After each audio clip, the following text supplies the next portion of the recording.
G'day, citizens. Welcome to the Inforunners. I'm Execute, joined today by Algared. How you doing, buddy? Fairly well. Having trouble looking up. You look like you got Due to Where's Waldo's glasses on? Yeah. Well, it's they were the glasses that were available and handy. I had some laser treatment, so bright lights. I feel like a gremlin. Well, you can relate to me from getting it early on in the year now, so Yeah, it stings like a bitch. Oh, it does, and the bright lights and major. So sensitive eyes and bright lights, not a good way to go. All right, let me get this bot going real quick, and then we'll get underway. But we've got a little bit of stuff to go through before we get started. But I've decided these are old man Hurston glasses because being a Hurston, they'd do the throwback stuff. So yeah, old man Hurston glasses. Okay.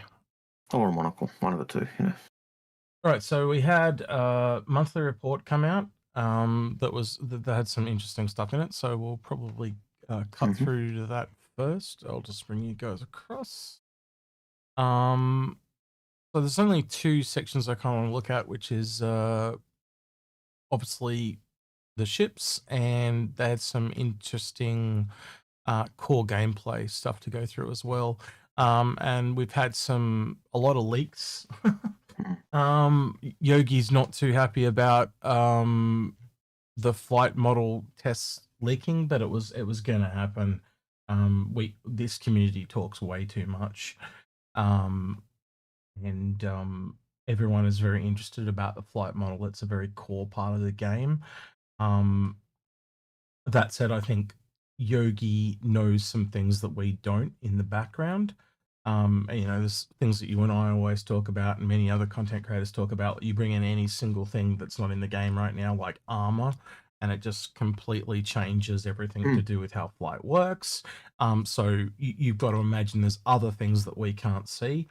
And he also has a very difficult time trying to weigh this up, because he's obviously got to please everybody, which is also a very almost impossible task on its own.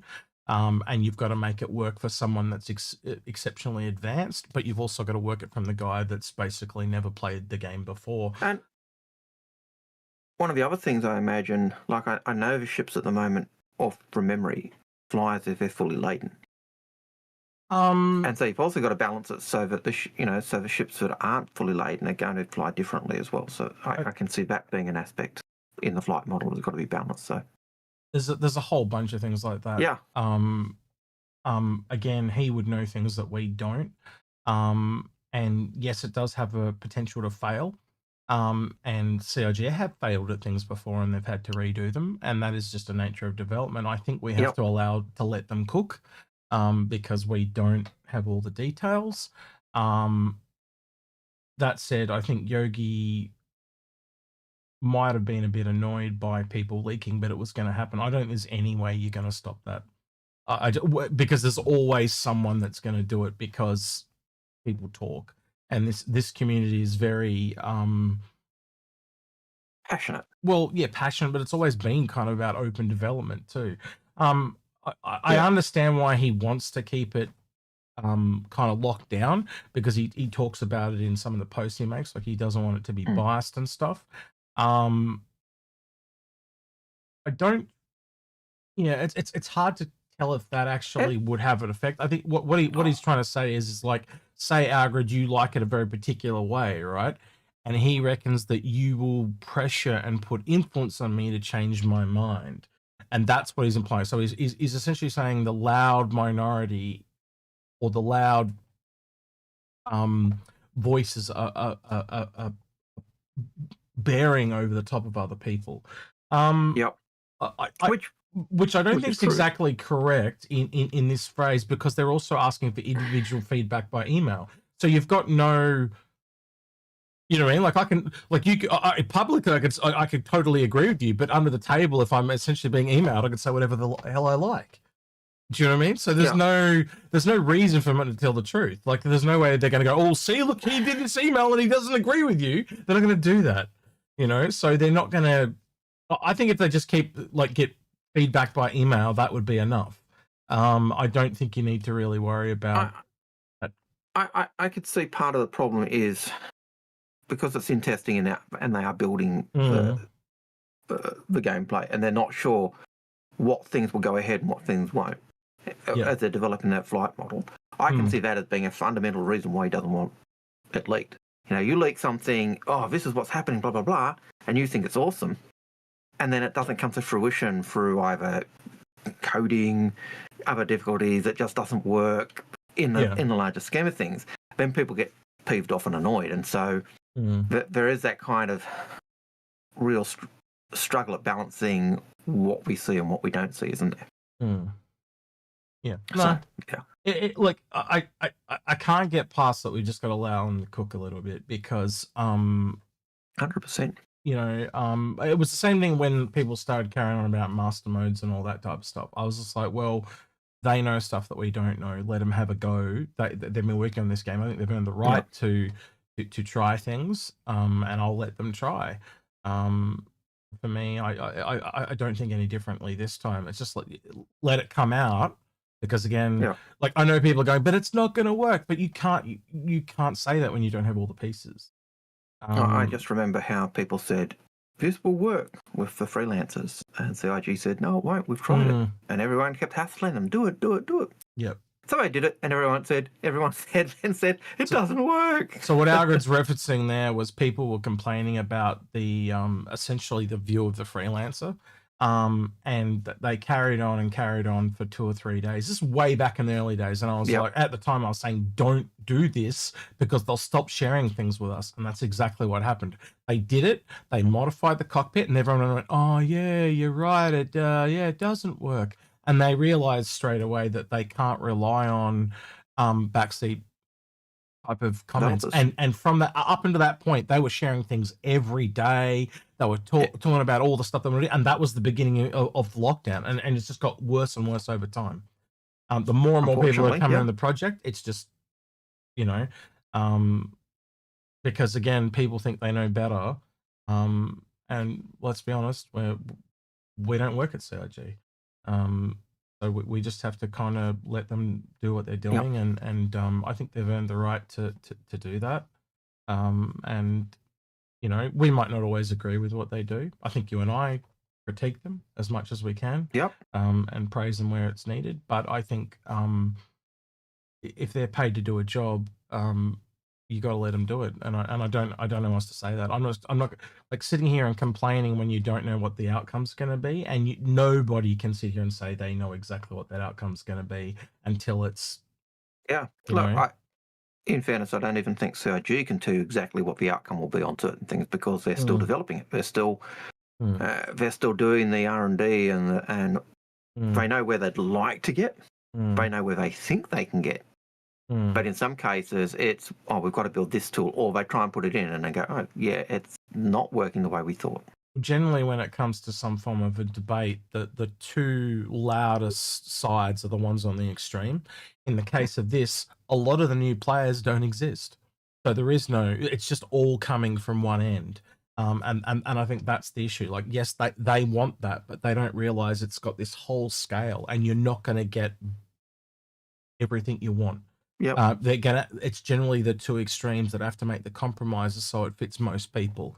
So unfortunately, I don't know which way they're going to go. But you're not going to make everyone happy. I just don't think it's possible. There's too many factors in that. Hope they make a lot of people happy. But I think what realistically is probably going to happen is you're going to have a flight model for Squadron and a flight model for SC.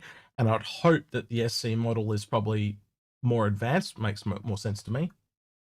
And the Squadron one's more simplified. But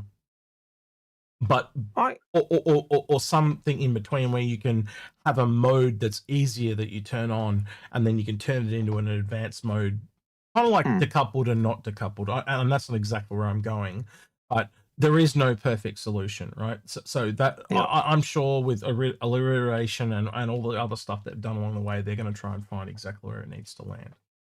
Yeah, I could see the Squadron 42 model being less robust because I imagine we're flying less ships. there's less ships that we get an opportunity to fly. In Squadron, I imagine. I could be wrong.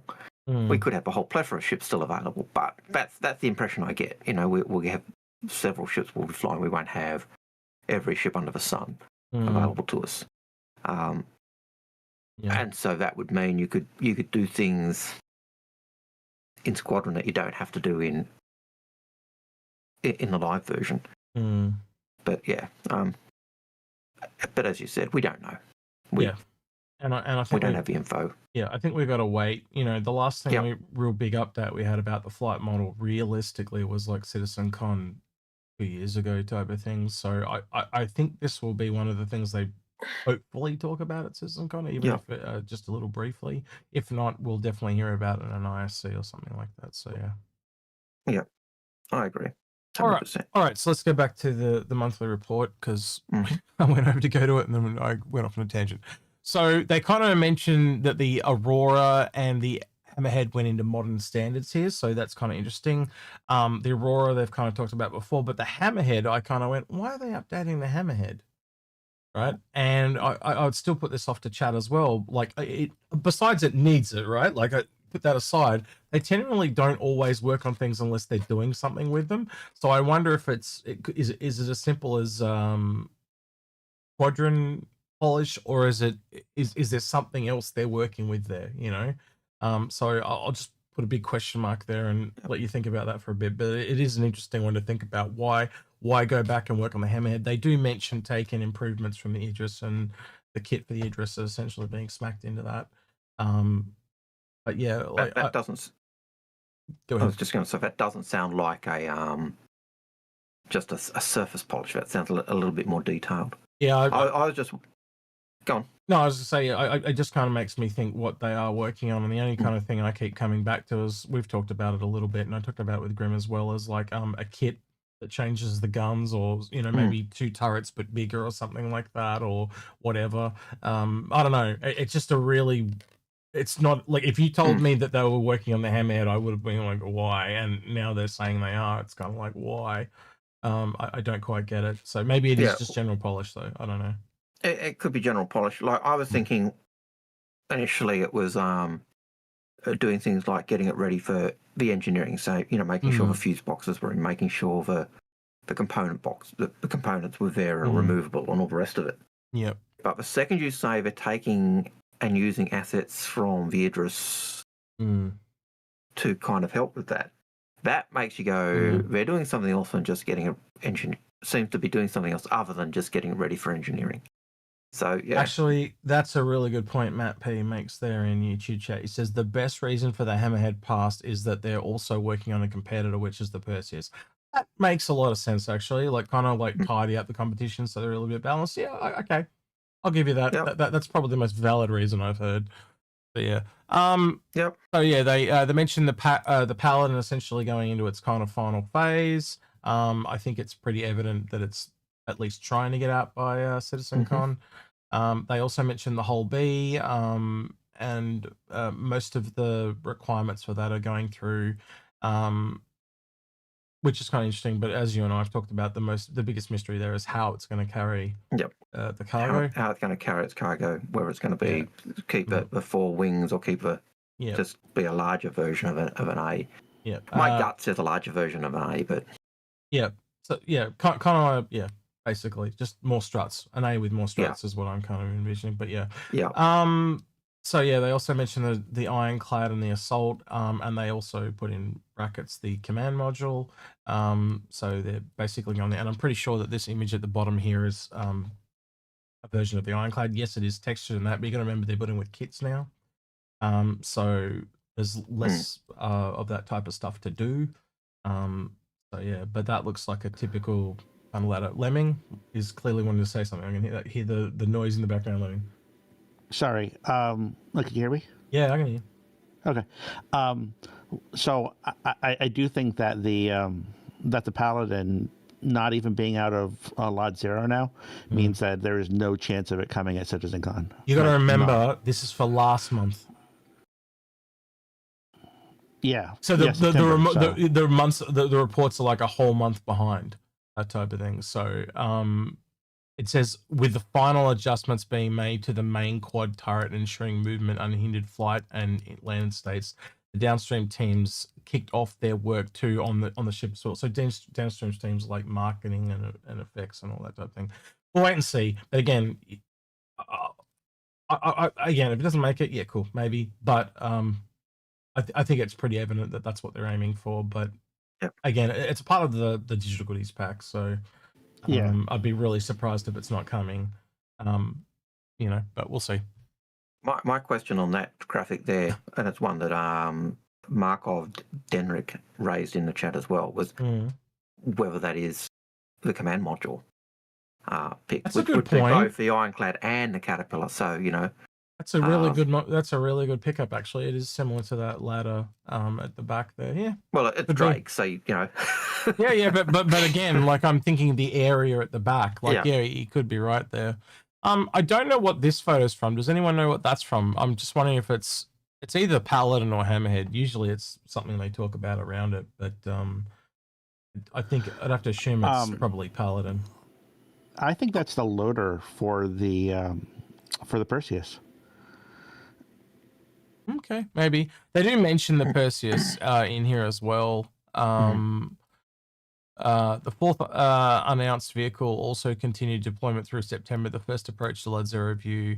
The third variant of a popular recent release is receiving grey box and LOD. Now that made me wonder if it was a Wolf variant. They did mention more Wolf stuff coming at the end of the year. They did mention more Wolf stuff coming. And it would make a lot of sense. There is something in the leaks that points to one of the one before that, though. It literally says new items: Spearhead S1 plus Agitator S2 ground-to-air missiles. I'm wondering if there's some kind of vehicle coming with ground-to-air missiles. Gee, ground-to-air missiles and you're not having a vehicle? Yeah, I think that says there's a vehicle coming. That would...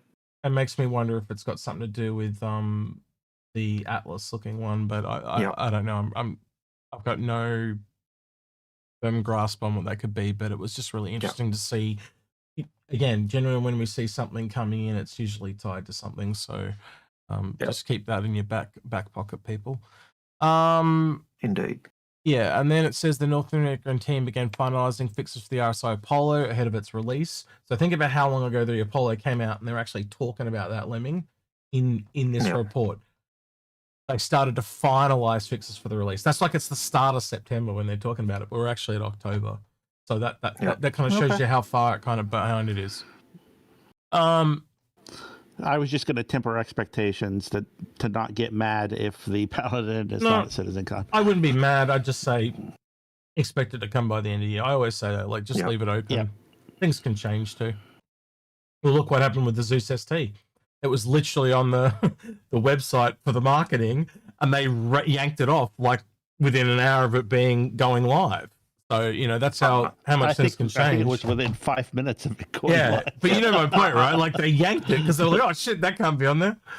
Yeah. I like the fact that I'm pretty certain I heard John Cruz say, yes, the ST does exist. It does. It does exist. He did. But it wasn't ready for gameplay. So, so, you know, whether it's a racing ship of some form or not, we were right to say, yes, it does exist.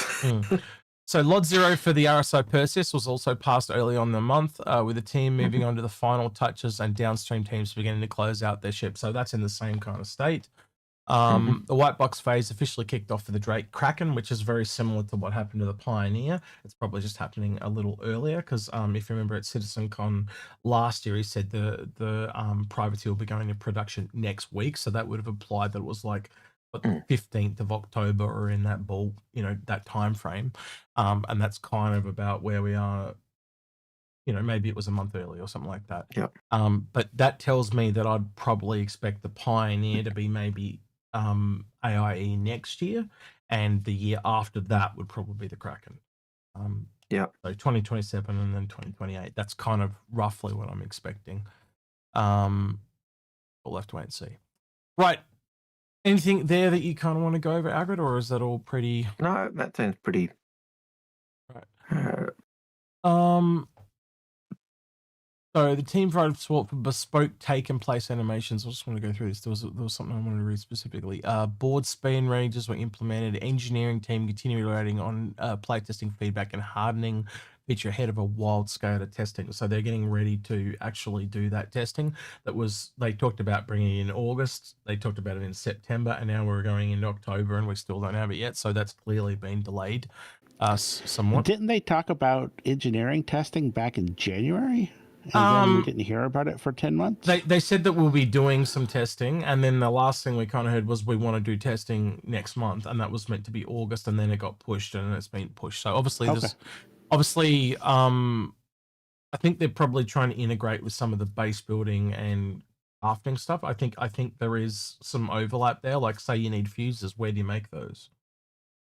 Some kind of crafting station or whatever. So I have to kind of see how integrated that all is. The vehicle command module features continue through pre-production phase, with its devs complementing the prototype and designing additional debug tooling reveals various issues with the underlying dock system, prompting an effort to fix the critical flow issues. So they're obviously updating some of those older things, and I wonder how that docking tech with the command module could then help other ships that dock and stuff like that down in the future. So that's some interesting thing. Yeah, and we know that they don't like just making bespoke stuff.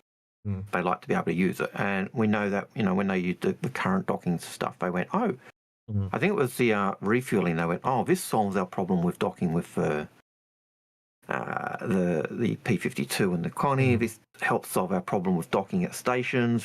So the code often ends up, when they crack one thing, it often has a ripple effect on multiple areas they've been struggling with or trying to work out how we do it. So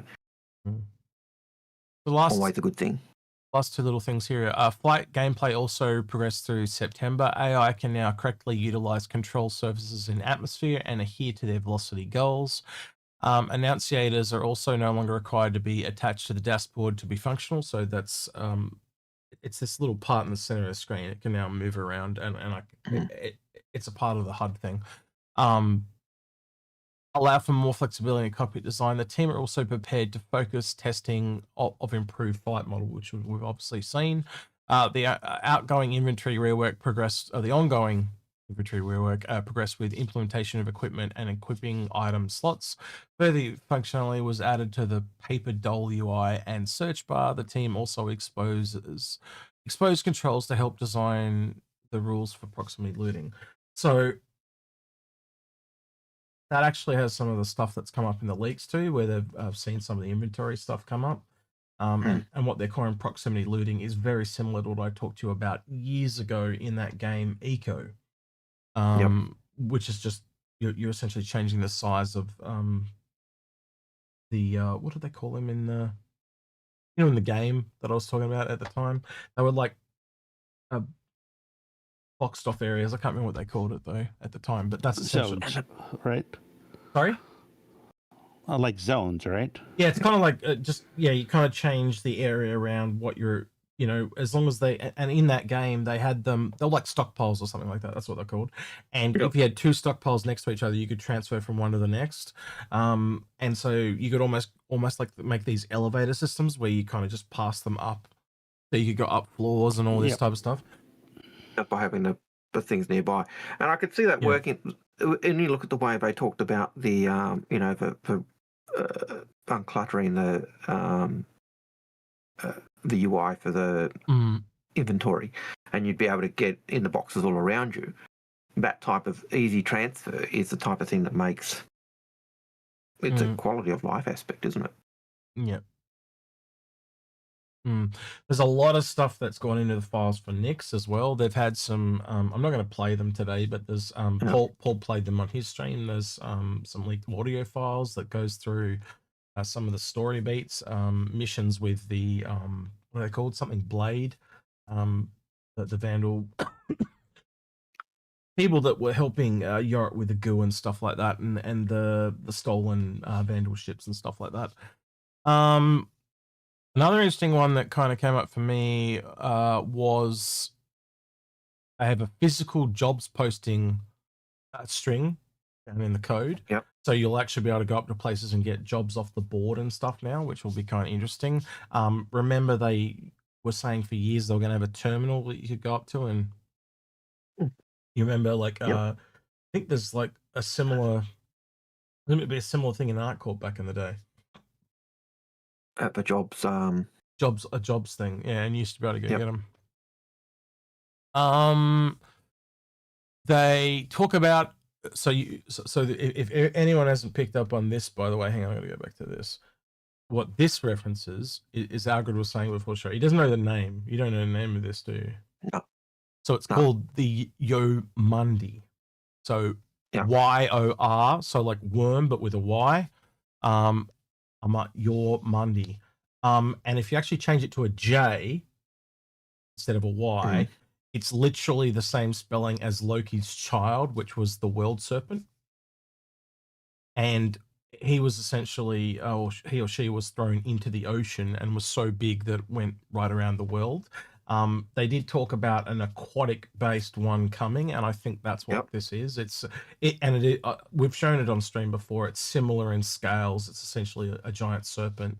I think that's what we're getting, and I think if I had to think about where it would go in game, I've got nothing to back this up. I could be completely wrong and off the mark, but remember they mentioned the sewers of ArtCorp? Mm-hmm. Yep. Makes me think of that. They also no doubt about that in myself, but but they basically talk about stuff coming for the next patch. There's a lot of stuff about Nyx, and there's a lot of stuff about Pyro. I don't know. Like I think they were at least planning to get Nyx event by the end of the year. I don't know if that'll eventuate, but I think that was the plan. Again, we've been seeing stuff come out for a while. I think some of the ships have been pointing the Nyx, most definitely, like Vandal ships, kind of junker ships, things like that, and just some of the events that are coming out. There's a lot of stuff pointing towards that. So yeah. Well, I just think the Yomundi is going to be called Nessie. You know, it's our Loch Ness monster. That's does it for me. So yeah. Probably got more of a Nordish vibe by the way they're naming it. So I don't know. I'm not denying the Nordic illusion there. But isn't there like a water world in Castra? Isn't one of the there is a water world? Or water? Castra's basically got only 2 planets in the whole thing. Yeah. One's like a gas giant or just a rocky outland. I can't remember which one. So it's basically nothing on it. Yep. And then the other one is like snowy mountainous. Okay. It's whether the moons are whether the water moon would be the question. Oh, it might be a moon then. Okay, I'll give you that. I'll freely admit I have not looked into the moons, just the planets. Yeah, I haven't looked at the moons either, so that'd be a possibility. But there are at least 2 water worlds in that I can think of. There's one in the Goss system, I know. Yeah, and someone else in chat agrees with me. Just across from that, they have the big water one that has all those viney island things. And that's Toe Hill. Yeah, Toe Hill, that's the one. With the floating plant stuff, and but then there's also the one planet with you'll remember the image of the Mustang flying through the massive wave, and the settlements are only at the kind of the poles or all that type of stuff. So but I'd have to think waves would be a little bit down the road, to be honest with you. I think that, again, just because of the physics involved, especially if we're talking like really big waves. Yeah, I think that's a little bit down the road. And it's a bit more niche, you know what I mean? Like, because it's only going to be able to used on those particular worlds. But and we've got other niche things, kind of like the in Pyro with the pulses and stuff. That's not in it either. So they seem to be skipping those type of things. So and down the track, I know there are other planets that give out pulses as well, or other places that kind of do that. So, I think I know what that is, but I could be mistaken. Sorry, Lemmings just sent me the sneak peek. I'll open this. Tell me what's the tagline from this, Lemming, if you'd be so kind. It's something along the lines of like ICU. Okay. No, I'll go read it exactly. I don't know. My brain went straight to one thing in particular straight away, and I could be completely wrong. But what is this? What do you think this is? To me, that looks like an internal ship's defense turret. But... And what's a ship that we know that's being worked on that's got an internal ship turret? Oh, gee. What Drake ship was that? Yeah. Ironclad. That's where I went, yeah. So there was actually a bullet point that got pushed back a patch in the monthly, I'm sorry, not in the monthly report, but on the roadmap for automated anti-personnel turrets. That's and true. I'm almost positive that's what it is. Yep. So you reckon it's just an internal turret? Yeah. I think it's inside inside like one of the distribution centers or something like that. Yeah, that kind of makes sense. And can you imagine, like, once we get those, when we're doing missions into, the sewers or other areas, you can guarantee that you'll have those things pop out at times and blast the crap out of you. Well, it's kind of cool though, because it gives you something kind of above that you got to keep your eye open for as well. Yep. And if you've been through the ASD facilities, they've been quite sneaky where they've been hiding things. So I have to imagine at one point you're going to walk through a door and one's going to come like literally right down behind you. Yep. Which is kind of funny. But I wonder how you take it out. Do you shoot the camera eye and it can still shoot, but it can't see you? Or you EMP it. It'll be interesting. Let's find out. I'm sure there's probably a couple of weak points. Yeah. So on the side of it, it says danger irradiation. If you zoom that down on it, so I wonder if it's going to create a little radiation hazard after you load up. Almost like a nuclear battery leak or something. Yeah. Yeah. Okay. Yeah, there are several ways you can destroy it, but some ways might destroy you as well. Awesome. Yeah, exactly. Yeah. Okay. All right. I think that's about everything I wanted to go through there. Oh, this is the last thing I actually wanted to go through. Oh, yeah. We looked at that during the week, didn't we? We did, because I meant to bring this up last week. I actually talked about it, and it's actually gone up another 2 million since you and I talked about it, Algared. It's insane. I know. It's insane. So, oh, come on. What's going on now? Why is it doing this funny stuff? Lift music while we wait. No, I just wanted to get rid of this loading. Yeah, I know, the scrolling bar, the loading bar. There we go, right. So we are now into October, but when me and Algared looked at this, we hadn't hit October, and it was actually 96 million. So considering where we're at, I was essentially saying to Algared, this potentially means we could hit 150 million by the end of the year. And looking at a couple of the other months, we looked at some of them. Realistically, when we did the math based on previous years, right? So you're going to remember every month this year has been bigger than other months in previous years. So if you go by that factor, and we were going by other years, and the year we went back to was like, I think it was these two back here or whatever, it was somewhere between 39 million to 49 million. And at the time, because we're at where we're at, to get over 150 million, it all made it all very, very close to possible. It literally only needed a couple more million than what we were saying. So it is plausible that we hit 150 million, which would be crazy in a single year. Well, even if you just take the smallest October, November, December month from any of the months ahead, and just tack that onto the end, you're already up at bare minimum level with the biggest year so far. And based on what we see this year, I can't see, I couldn't see it going back to, the 10 years ago. Yeah. It's going to be funding similar to the last 3 or 4 years. Well, even if you take last year and smack it on the end, and we all know, like if you look at the IAE, it was a smaller AIE, knowing that you've got the Paladin and the Perseus in there. And again, if you look at this massive spec here for the Perseus, I can't imagine that not selling extra ships. We've got rumors of or leaks of the Stinger. and the possibility of all those Vandal reworks. Yeah, I can't see it not doing well, personally. Yeah. We've also had all that gameplay all year where they've been doing all the patches every month. I think that's clearly given them extra money this year because people are happy with the updates. Yep. And I think the free flyers and the new accounts and people coming in because they're saying, yeah, it's now feeling more like a game to a lot of people. And that's pulling people in as well. So I can't see funding dropping off. I can only see it going through the roof. If the Stinger is actually at SitCon, I would not be surprised if this year's October is bigger than last year's November. That Stinger is gonna be hot.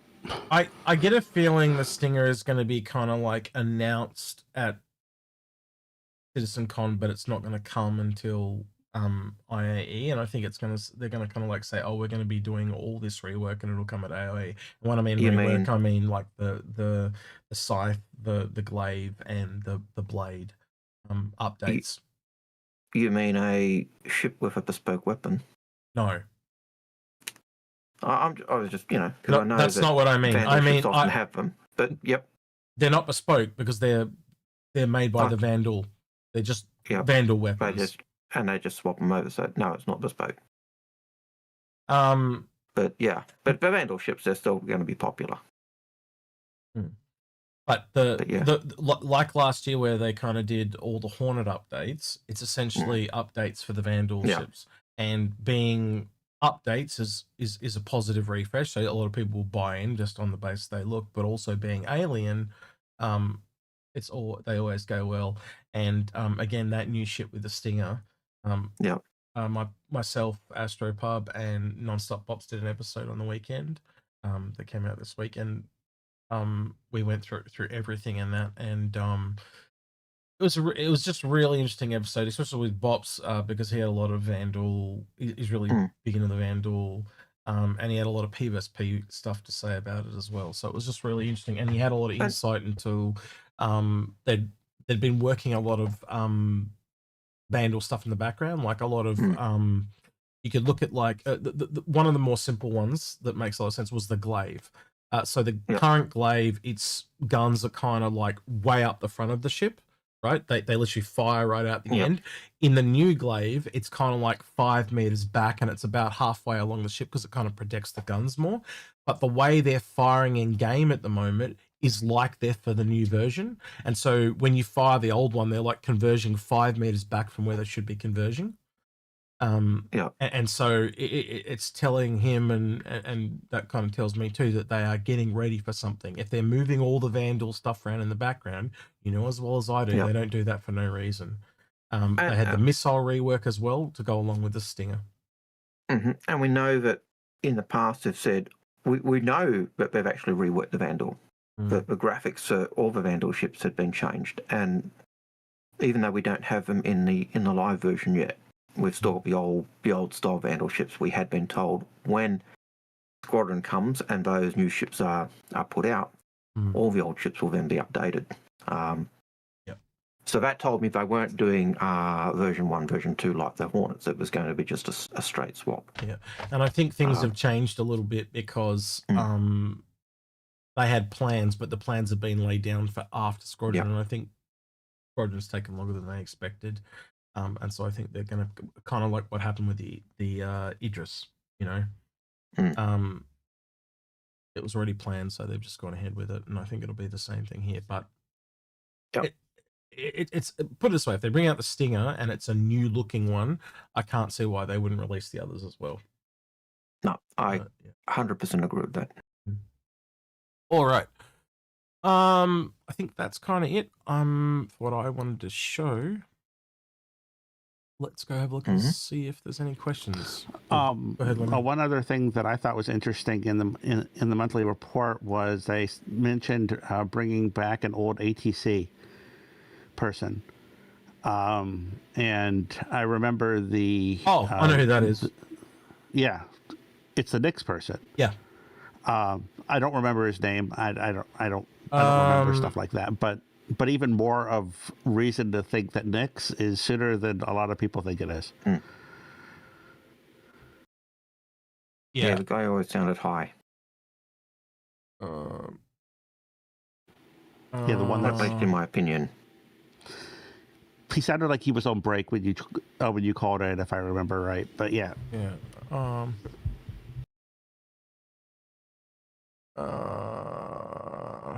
Goddamn AI is trying to tell me that it's abbreviation for Northern Texas.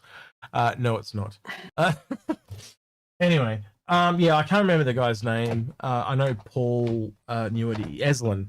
Thank you, whoever brought that up. Eslin or Elson? Parker and Sergeant Perry. Yep, in YouTube chat. Thanks for that. It is something along those lines. But yeah. He was one of the first ATCs we ever got introduced to as well, way back when. Yep. So he's been in for a while. He was he's a Tether Bannister vintage. Yeah.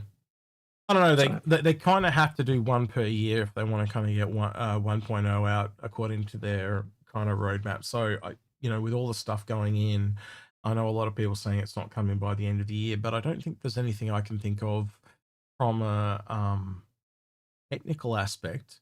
Like Pyro's gone into the game. Why can't they put Nix into the game? No. It would make the mesh bigger is the only negative thing that I would say, because they'd have to increase the servers in the mesh. So if they want to do that or not. But it just comes down to money or technicality and what exactly. And if they add a whole new system, do they make more money because more people would get pulled in? So it's a bit like it's a bit like those micro sales, isn't it? Like, do we sell a big ship, or do we sell a big ship at our ship review, or do we sell hundreds and thousands of the MPVU? Little ships don't make any money. Oh crap, the MPVU made us a ton. So that type of balancing act, and we know they want to bring it in. So I can't see difference. Parker says that the SC Wiki Tools tells us that Eslin Mackin is the ATC at Nexus. All right. The first question. We've only got about 10 questions. So if you want to get some questions in, please feel free to get them in, because we will go through these fairly quickly. We will. All right. Shinobi Trip has a question for us. Paladin at Sitcon or IAE? I almost said AIE. Yep, I know. I have that in for some people.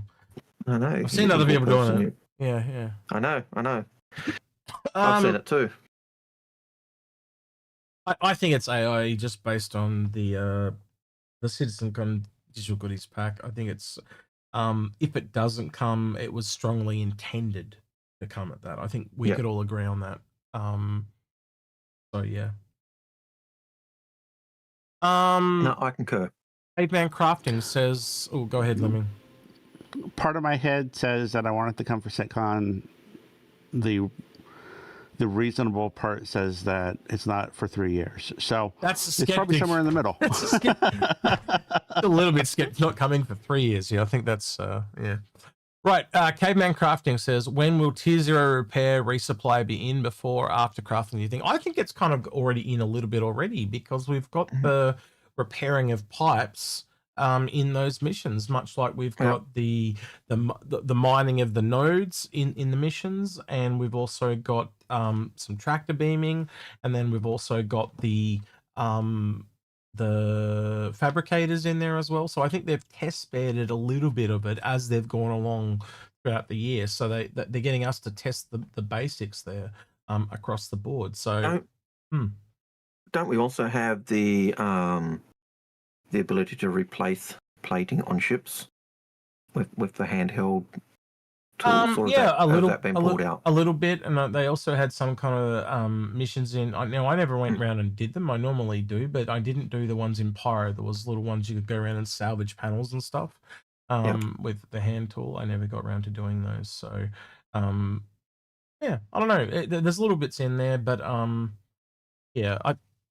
I can't see more of that stuff coming, to be honest with you. And really, Fabrication, crafting, salvage, repair, they all are interlinked. So, for example, crafting or fabricating in a smaller phrase is essentially a box that has something spawn in it, almost like something that spawns, the AI closets. They're just another form of closet, or when a ship goes down in the hangar and it closes and it despawns, same type of thing, right? But then when you go on to salvaging, repair, and base building, it's essentially something that is there that's physicalized, but it's got a transparent texture on it, and you're essentially coloring it in or uncoloring it, right? So and just when you do it with base building, it's obviously just going to be drones going along and essentially 3D printing, and it's going to kind of rise up or something like that. It'll probably be the same when they build ships. And if you think about how you repair the pipes at the moment, you're just coloring it in yourself, but that's exactly the same way an animated going from the bottom to the top type thing would work as well. So it's the same fundamental tech, just used in different ways. And as you pointed out when we were looking at the initial stuff I talked about was, hey Grim, it was just a reverse. You went in when you're salvaging, you're stripping the ships, and when you're repairing them, you were literally just repainting it on. So you're painting it off and painting it on. Yeah, paint on, paint off. Well, I even said it could lead into other things down the road, like actually physically painting ships different colors and stuff. They could reuse that system in other ways. So yeah. How you doing, Grim? Or is he? He's still muted. I'm here. Sorry, I was muted. Awesome. How you doing? How are you, gents, doing? I'm good. I'm good. Finally not suffering from a migraine, so I'm good now. I've got a quick question for you. Are you really busy today? Not really busy. Because Algared's got to go in about an hour. So you want to fill in for him? For the last 2 hours? I might be able to. I'm only on here for about 15 minutes. Just came to say hi. Then I got to go do something. But then I probably will be back in around an hour or so. So my telling you to come in was part of my devilish plan. Yeah. That's very nice. You're always welcome. You're always welcome. But looking good. Well, I appreciate it. Yeah, looking good. I probably can come back in an hour, but it's not 100%. It's like 90%. All right. Well, if you can come back, Execute. I locked the door. I locked the door like you asked. So I mean, you can't leave here now. He's here now. So locks from the outside. Yeah, that's right. We've locked you in. Yeah. So we're just going over. What was the last question? Just basically going over the Tier 0 resupply. Before and after crafting. So I think they're inherently linked. Yeah. It is interesting seeing all the just little hints and clues pointing towards crafting. That was the other one I had open, and I just realized I've closed it. I'll open it again. Actually, I'll have to open the game. Give me a second. Because when they released the Evocati patch notes yesterday, it had some interesting takeaways in it, and I was sitting here going, I swear I had a third page open, but couldn't find it. So what it is, if I close these, hang on, bear with me, doing it live, is it's actually gone to wave 1 already. Yeah. I was gonna say, you don't need to worry about NDA. So all right, cool, no worries. But long story short, I can talk what's in the patch notes, but I can't talk about what was in NDA. But it's kind of still there. Yeah, there it is. Structural salvage updates. It's not as detailed as it was yesterday, but basically they'd made some big salvage moves, and they were kind of explaining how the Vulture was kind of like the middle of the road. The Reclaimer was quantity over quality. And I went in and the fortune was forgotten. Yeah. The fortune was that they gave us a fortune in game. I didn't try it. I only tried the Vulture and the Reclaimer. But the Reclaimer wasn't working properly. I'd get in the stripping turrets and I could turn them on and stuff, but I couldn't go into the remote turrets. There was some disconnect there. So the only one I could actually get working was the Vulture. But man, it was heaps quicker at stripping. Like 5 times quicker. I've got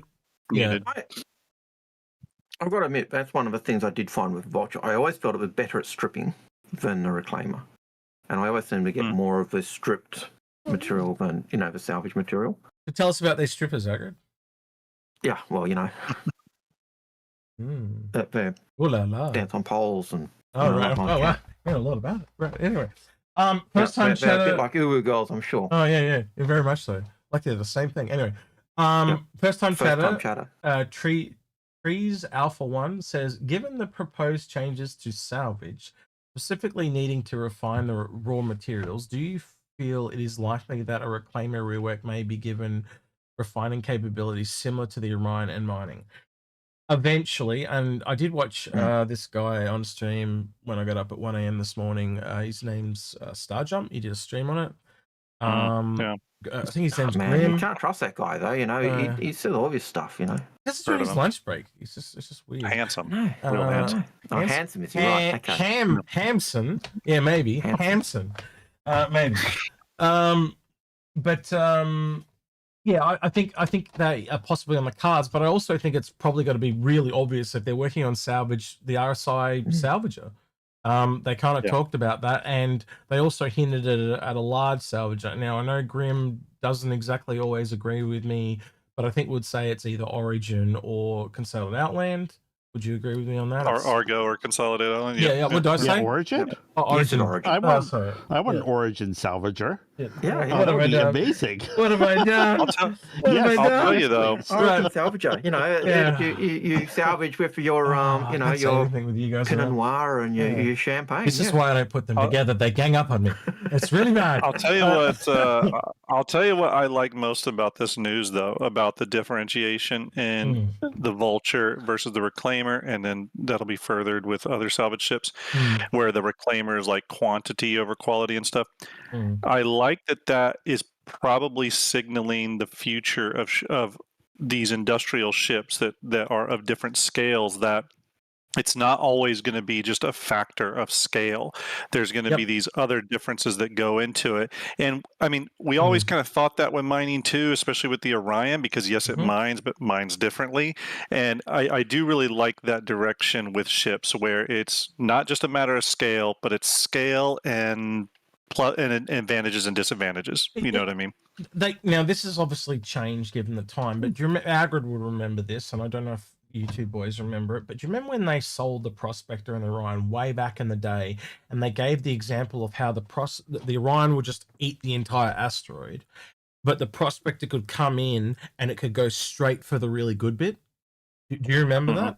And it talked about how it could just get the really rare resources in the middle. That kind of leads in, like, makes me think back to that, Algared. So essentially, the Fortune or the Vulture can kind of go in and just get the really good bits, but the Reclaimer's just got to eat the whole thing, but it makes up for it in just sheer volume.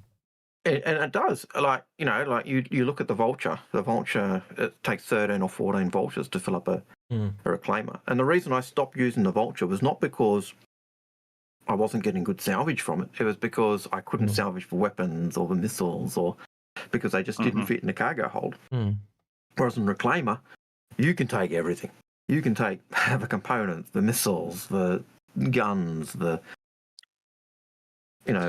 kitchen sink for all you want.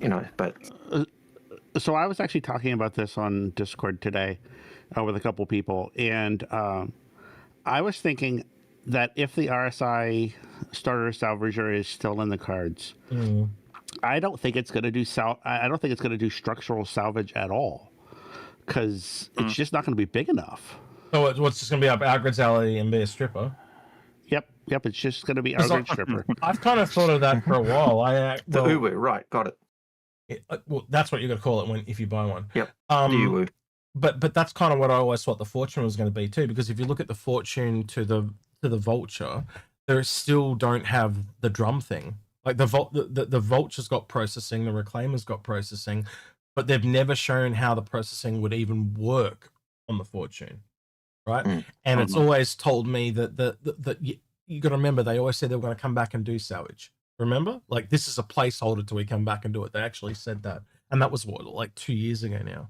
So when they do finally come back around to doing this, what are the differences going to be? And again, the only thing I've ever been able to get out of why the Fortune and the Vulture are the same price is tech levels. Oh wow. Mm-hmm. Somebody on YouTube just said that PTU, if you refresh that page, is all waves. Yeah, I that's why I refreshed it, but it didn't come up. Yeah. Okay. Yeah, but I'll believe them until I don't. But yeah, apparently Yep. it's all waves, guys. So get in and get that downloaded. And check out again. It was a lot of stability fixes. It ran really smooth. But just go out in the Vulture. I couldn't get the Reclaimer to do anything, so maybe they fixed some of that stuff. But it basically was the Fortune and the Vulture that most people are going out in. So yeah. So, yeah. I mean, to clamp on what was discussed a minute ago with the refinery stuff, I do think that is going to be a big consideration for CIG going forward on any sort of large or capital salvage ship. So Reclaimer, maybe if there's some sort of large ship in there eventually, 60, 70 meters big or whatever, I think they're going to really consider that because of how they said it was like an integral part of the salvage loop now. I think they'll go that way. Just looking what they've done with the Pioneer and stuff, just kind of using that as a benchmark for industrial synergy across multiple gameplay loops. I could see them going that way. So Marlex101 on YouTube says Pioneer base salvage variant. I've actually thought about this quite a bit, but realistically, couldn't you just, if the drones can build, why can't they salvage? And we know that they are there was salvage drones on the Reclaimer. So, for example, couldn't you just have one of those drones that you have on the Pioneer be a salvage drone, and it can do its own salvaging, so you don't really need a variant? That's kind of where my brain's gone on it. And you could literally, because it's got cargo, you could just keep one of the drones in the cargo and swap them over. And I think you would all agree you're probably not going to need, like, if you've got 4 drones. If you've got 4 builders, you're probably only going to need 1 salvager. You're not going to need 4 salvagers and 4 builders. So, yeah, and if there's a difference between deconstructing something and just moving something, thinking of a base like a building, like if you want to move a building, not having to deconstruct the building, then reconstruct the building, just physically moving it, I could see that being something that CIG ties only to large and extra large drones, or maybe large drones, you know what I mean? Just because it would require a big drone, I would think, to like physically move something like that. So I could see CIG putting that artificial limit in there for that type of building movement. The other way they could go is complete deconstruction of the building and reconstruction of the building. I will say, though, my brain goes to down the road for that, because fundamentally, if you think about how the modules are in the game right now, a lot of them are essentially a building on stilts. So realistically, for that to be immersive or gameplay type, you'd have to, because I've transported houses with my dad before and his builder friends, and essentially you have to build the mounting points and then move the house. So you take it off the mounting points and you essentially move it and put it on other mounting points. I could see the type of ship that would be doing the moving and buildings would be things like the raft, a bigger version of a raft, or of a raft, like a sky crane. Like a sky crane, come along, suck up the building and move it. Actually, I'd actually say right now, if I had to pick one ship that was probably the closest, the SRV. You just track the beam and. But you look at the raft. The raft is with its ease. How easy was it to chuck things up into the raft's cargo grid? It's a little different because you're picking up a building. So the way my brain goes is, if you had, like, remember when they did the SRV back in the day, they talked about adding other ships to the bubble, so to speak. So again, if it's just a bigger building, and let's be honest, at the moment they're all kind of modular. Use several rafts and increase the bubble. Well, if that's the go raft, but right now I think the SRV could do it too. You just hit it with an SRV and then another SRV and then another one. That's what I meant. Sorry. Yeah. Did I say raft? But I meant SRVs and add to the bubble. But but as you said, that is something. It's not something that is soon. It's a down the track type consideration. But Yep. It's interesting stuff. Right. Next question, Algared. Next question. Got to find where we are up to. Caveman crafting. Oh, is that the one? Yeah, so Simpac Steve says, for X and L, are you looking forward to Sitcon Lite in real life? What are you looking? Are we looking forward to Sitcom Light. I've been meaning to sit down with Grim for like 4 days now and talk about what we're going to do, but my initial kind of plan is to kind of start streaming a couple of hours before, and then watch the Citizen Con with no commentary whatsoever, and then because we hate commentary. And then what I'm thinking is that we rewatch it and talk about it as we watch it the second time. And then it'd be kind of cool just to sit there with a few of us and talk about it as we go. But yeah, I don't know. What do you guys think? No, I don't mind that idea. Watch it, give our initial thoughts, and then watch it with it's pausing and commentary. Yeah, it also means that if you want to watch Citizen Con somewhere else, you can do that, and then you can come here afterwards and watch it with us or whatever. I don't know, Grim, would that work for you or not? So my daughter's birthday party is that day. So I get back from that about an hour before SitCon starts. So about an hour before it starts, I can hop on whatever you currently got going. And then obviously the stream, the CitizenCon can be watched. And then afterwards, I'm free to be on stream with you guys. The advantage of doing it's just that morning of is the starting early, like I hoped I would be able to unfortunately. The advantage I think of doing what you're saying is that because we'll have the sitcom recorded, we can at that point pause, stop, talk, and we know we're not going to miss anything. Right back. Whereas if you try and do that when you're live, when you come back, it's you've missed stuff. So you end up, if you're trying to do commentary while it's on, you have to talk over the speakers, and that's insane. Yeah. So I'd rather watch it unabated so we can kind of take it all in, and then we can just watch it straight away again and talk about it. So I think that's where my brain goes anyway. So it probably takes about 6 hours to probably all up to do that. So a couple hours before, hang out with you guys and just kind of get ready. If I go by what I think I'm seeing on Twitch seems saying cool, and others on YouTube are saying, yep, that's a good idea. Okay. So, yeah, it's tricky the way, with it being the digital 2-hour thing, it's kind of tricky to figure out coverage just because usually, I think in the past, didn't they have almost like little interstitials, if I remember correctly, where it would, you'd have... Yeah, they'll probably have a little break in that in the middle and stuff like that.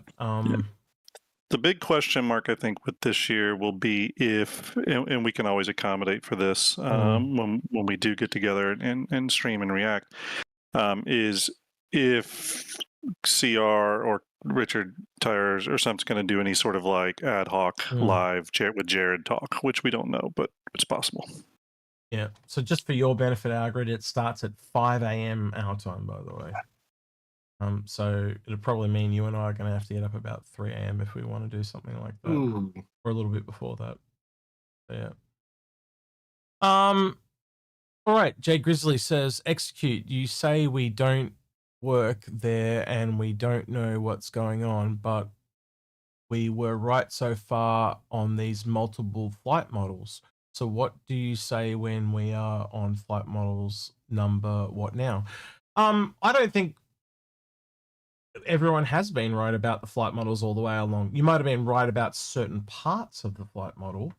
Or maybe you specifically, Grizzly, were right about every single one.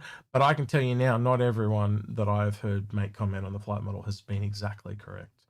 So yeah, everything, I stand by everything I said. And I believe Grim pretty much said a very similar thing today as well about the flight model.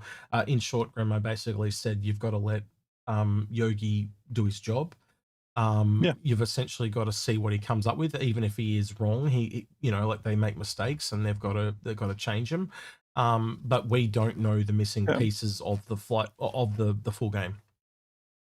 Yeah, 100%. And this is something that we found time and time again with Arma 3 when we would play it in a heavy modded environment where you would play and you'd play some milsim operations where when you died you were out. You could observe from then on, you were done.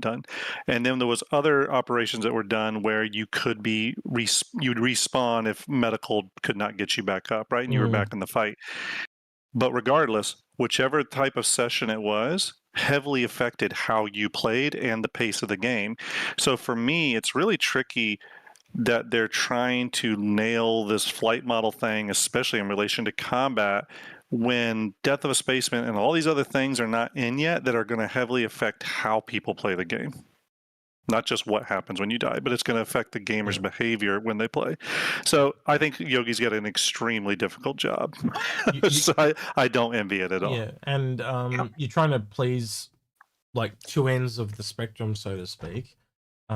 Essentially new players and like they're really advanced players. And let's be honest, if you're trying to please the most amount of people, it's the people on the extremes that are going to lose out or going to have to compromise. And it just makes it really difficult. And again, you've also got the game now and the game later. And I think most of us would agree you should really be planning for the game later, not for the game now, because that's going to change. This is meant to be more fixed. So you get problems with that as well. Even this year, a really good example would be the Idris is clearly having solo people going in and dominating the whole thing. But once the Perseus and Paladin and a few other ships come out, hopefully that'll curve that a little bit. And engineering's another one. Yeah. Whenever engineering comes in, it's going to curve that. Yeah. So, and it'll do the same for the Perseus and the Polaris and any other multi-crew ship. I know you guys get it because we talk about it a lot, but like, and I think a lot of people in chat probably get it as well. If you kind of go back over, or let's just go back 5 years or whatever, you can see things that have come in that have drastically changed the gameplay of the game. And then start to try and lay other things on top of it. Like I can't even envision where we're going to be in another 5 years. Like there's just too much to put in there. It is. It's just comment on YouTube. Wastelanders says, "I'll come and watch with you and Execute if you dress up Old Man Al suit style." I don't think you could do a suit, could you? I'd have to go buy one or rent one. Look, there was that one time when we did that giveaway. Do you remember? Like years ago, I put on the tie, I got it all suave, and I've never done it again. Yeah. But, he had a tie. Yeah, I had a tie on a shirt. Like it was a button-up shirt. It was, a stripe. I believe it was a striped grey one. I can't remember. I threw out a lot of shirts recently. Because I did look back in the files. You'll probably find it. Yeah. It was for we did an F7A giveaway years ago now. It would have been maybe 5 years ago now. It's been a long time. So, Indeed. Many moons ago. I have to run, boys, but I will try to be back in a little bit to help fill the air. You're free to get on camera too if you want, by the way. Okay, cool. Yeah, let me see what I can pull together. My spot. Yep. Okay, cool. Well, I'll see what I can do. I've got things set up here. You can just get on camera 1 if you remember what that is. Because Agrid's on camera 2. And then I can just move things around. He'll just swap us out. Okay. Cool. Yeah. I'll shoot you an update though on how it's looking for me. So enjoy, guys. Talk to you a little later. Yeah, I got it set up. I got it set up for Astro right now. But yeah.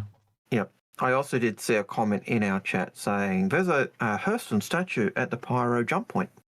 Mm-hmm. Yes, that's because Hurston won. Mm. Hurston won the resources drive. And one of the benefits of that was the jump point gets named after or by the winner. Yeah. What did they call it, Aaron? Do you know? I don't know. I just know as I said, there's a statue there. We also got a 5% discount game-wide at Hurston, so everyone gets that. Yep. So I know there's been people appreciating the slightly cheaper ships and stuff like that at Lawville. Yep. Which, that's just because Lawville are, kind and considerate. We value customers.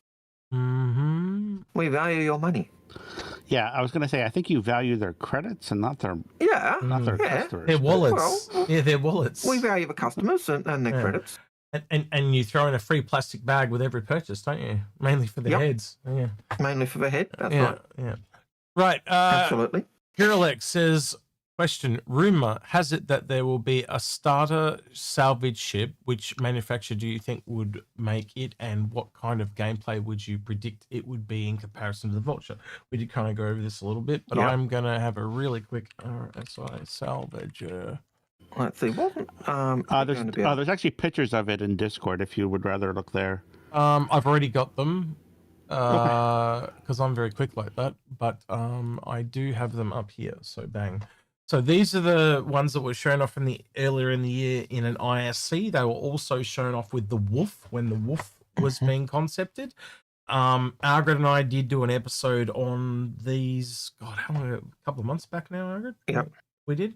And we were told it was RSI, I believe. Yep. Realistically, and I'll ask you this too, Lemming. Which one of these do you think it will be? I'm torn between 1 and 3. The one to the far left and the one to the far right. Okay. Yep. So I, in the video that me and Lemming, Lemming, yeah, you look a lot like Lemming, by the way, Algared, yeah. Me and Algared did. I think it's this one, right? And the reason for it is the one above Algared's head is way too much like the Nomad. This one's too much like the Pisces, and this one's the only one that kind of actually looks RSI to me at all. Yeah, it looks very meteorish or RSI with Mustang, those fins. And if you're looking for Mantis, Mantis. If you're looking for a RSI looking ship, that's it. Now, I actually think number 2 looks cool, but they all look cool. They all look cool, but if you're looking for the RSI version or the one that's most RSI, it's definitely number 1. So yeah. Interesting. So there's that RSI star. I very much like the consolidated outlets look, so that's why I kind of lean towards number 3 also. But yeah, I agree that is more consolidated. Yeah, well, you've probably got some ships to look forward to, because I have a sneaky suspicion we're getting at least one by the end of the year. I think this reminds me of the old Yellow Curtain, or the old curtains. They'd show us a ship. Remember, they'd show, we'll do this one, or this one. And what would we get? We'd get this one, and then down the track we'd get that one and that one as well. Yeah, I think so. Well, we might have to get me and you and Grim after Con into the tinfoil hats, I think, pretty quickly. Yeah. And very easy to get us there, because... Yeah. Yeah. Well, I'm literally heading off only a couple of days after CitizenCon, so that's right. Yeah, but literally, I think the following Wednesday I'll be pretty much out the door, jetting off for a couple of weeks. So yeah, but yeah, I hope that it kind of answers your question there. It answers the first part of his question. Doesn't answer the second part, which was what kind of gameplay would you like to see in comparison to the Vulture? I actually talked about that earlier. Mm-hmm. Not even knowing that the question was there. Yep. Yeah, we did. So, but yeah, essentially, Lemming said he thinks it'll be just stripping, and I have to kind of agree with him on that. I think you've got to kind of have it step down a little bit, and being the only issue there, right, is I look at the Golem, right, and essentially I looked at the Golem as a starter miner. I think you both agree that's kind of what it is. Yep. It was like a taste tester, where when you go up to the Prospector, you can literally do everything, but you can't do it in any form of volume, right? And then when you go back to the Golem, it was like a seriously gimped, but it kind of showed you how to do it. So they both had their place, right? One where it kind of gave you, these are all the different parts of mining, and then the other was just like, this is mining. Yeah. And I think that'll be the same. And I think we talked about that in the video we did when we talked about these, or when we talked about them. Yeah. So when you look at what I'm asking essentially is, if you strip it down to its bare roots, what is salvaging? Well, it's essentially taking some components out. It's stripping the paint off, and then essentially breaking down the hull. But and I put this to you as well, Lemming, can you get enough of it with just the stripping, or do you also need the breaking down part? Yes, I think so. I think the stripping is the fun part of it, which is very weird taken out of context. You boys are going to get so clipped today. It is not funny. Anyway, That's right. because the other thing is, remember the Vulture used to, it actually uses blast charges to break the ships apart too. So I almost wonder if it goes a little bit lower than this. Like, do you have to actually cut? Like, can it only do a very small ship? Or is it like, do they make it go even lower where it's really only designed to break? So you know how they talked about panels being on the ground? Maybe this can only do panels, it can't do vehicles or something like it goes even smaller. Again, it's only going to be a taster. It doesn't have to do the whole thing. So you can strip a panel and you can process a panel, but you can't do a whole ship. Or you've got to sit there with a hand tool and actually kind of unweld the ship, so to speak, and into smaller, essentially turn it into panels. Yeah. So I wonder where they can go with that is all I'm asking. One of the things I've noticed with salvage is if when you break the ships up, you can often strip them, strip the parts, and whether that's something we'll see continue or if it's still part of that stopgap. That's a bug. Yeah. You know, because I could see when you pull a ship apart, there's new bits of surface stuff to get to rather than other stuff. But yeah. Yeah, I think it's pretty clear that this feature was intended for the previous patch, and it didn't quite make it. At least that's what because like I went out in a Vulture the other day, and you can't strip an arrow. Like, it doesn't have anything that can be taken off of it. So I have a feeling that this was started for last patch, but I literally stripped an arrow yesterday in the Vulture. Really? Yeah, it wouldn't let me take anything off of it. I just had to break it. In the PTU. Oh no! Yeah. So it's working. Sorry. Okay. So it's working is what I'm saying. Yeah. Okay. Cool. I'd recommend you get in there. That again, it looks like a very small patch. Like, I think that's what you're trying to highlight there, Lemming. And correct me if I'm wrong, but yeah, but it tells me that there are other things that are in that patch that they're going to kind of release as we work up the citizen cons. Yeah, obviously the ships that are coming, maybe some other gameplay. I don't have all the pieces, but for something. For a patch to come out, as she goes, oh yeah, we've upgraded salvage. That's just the tiniest little part. So, and again, you go look at those patch notes. They're very, very tiny, comparable to what we would normally see for a regular patch. I lost my main PC that I play Star Citizen on, so it's hopefully that's annoying when that happens. So yeah. So what happened? It just died, or you forgot where you left it, or it died. It died 2 weeks ago. They've tried to fix it twice, and the repair has failed, and now they're going to replace it with a brand new one. So it's dead. So I'm assuming you brought it through like a company or something. Yeah, I don't want to say what company. No, you don't have to. But I'm the way, because normally they don't just repair them like that. They'll just go, oh, you have to pay for a new one. So you brought one and it's covered under warranty is what I'm asking essentially. Yeah. It was a laptop with a 4090 and an i9 in it. So I mean it's a pretty powerful laptop. Meaty boy, a beast. Yeah, a beast. It was a space heater if I ever got cold. So. We do have to talk about you playing games on a laptop, though. That is seriously disturbing. It's time to join the master race, sir, and get you a desktop. I have a desktop. It's just not as powerful as my laptop was. So do it the other, because you should be doing it the other way around. You have a very powerful desktop because it works it cheaper to upgrade, and then you have a cheaper laptop because you only need it for laptopy little things. And think about it, it's the portability. Okay, that's how you do it. If you get a really big laptop, you're literally carrying around like a slab with you everywhere you go.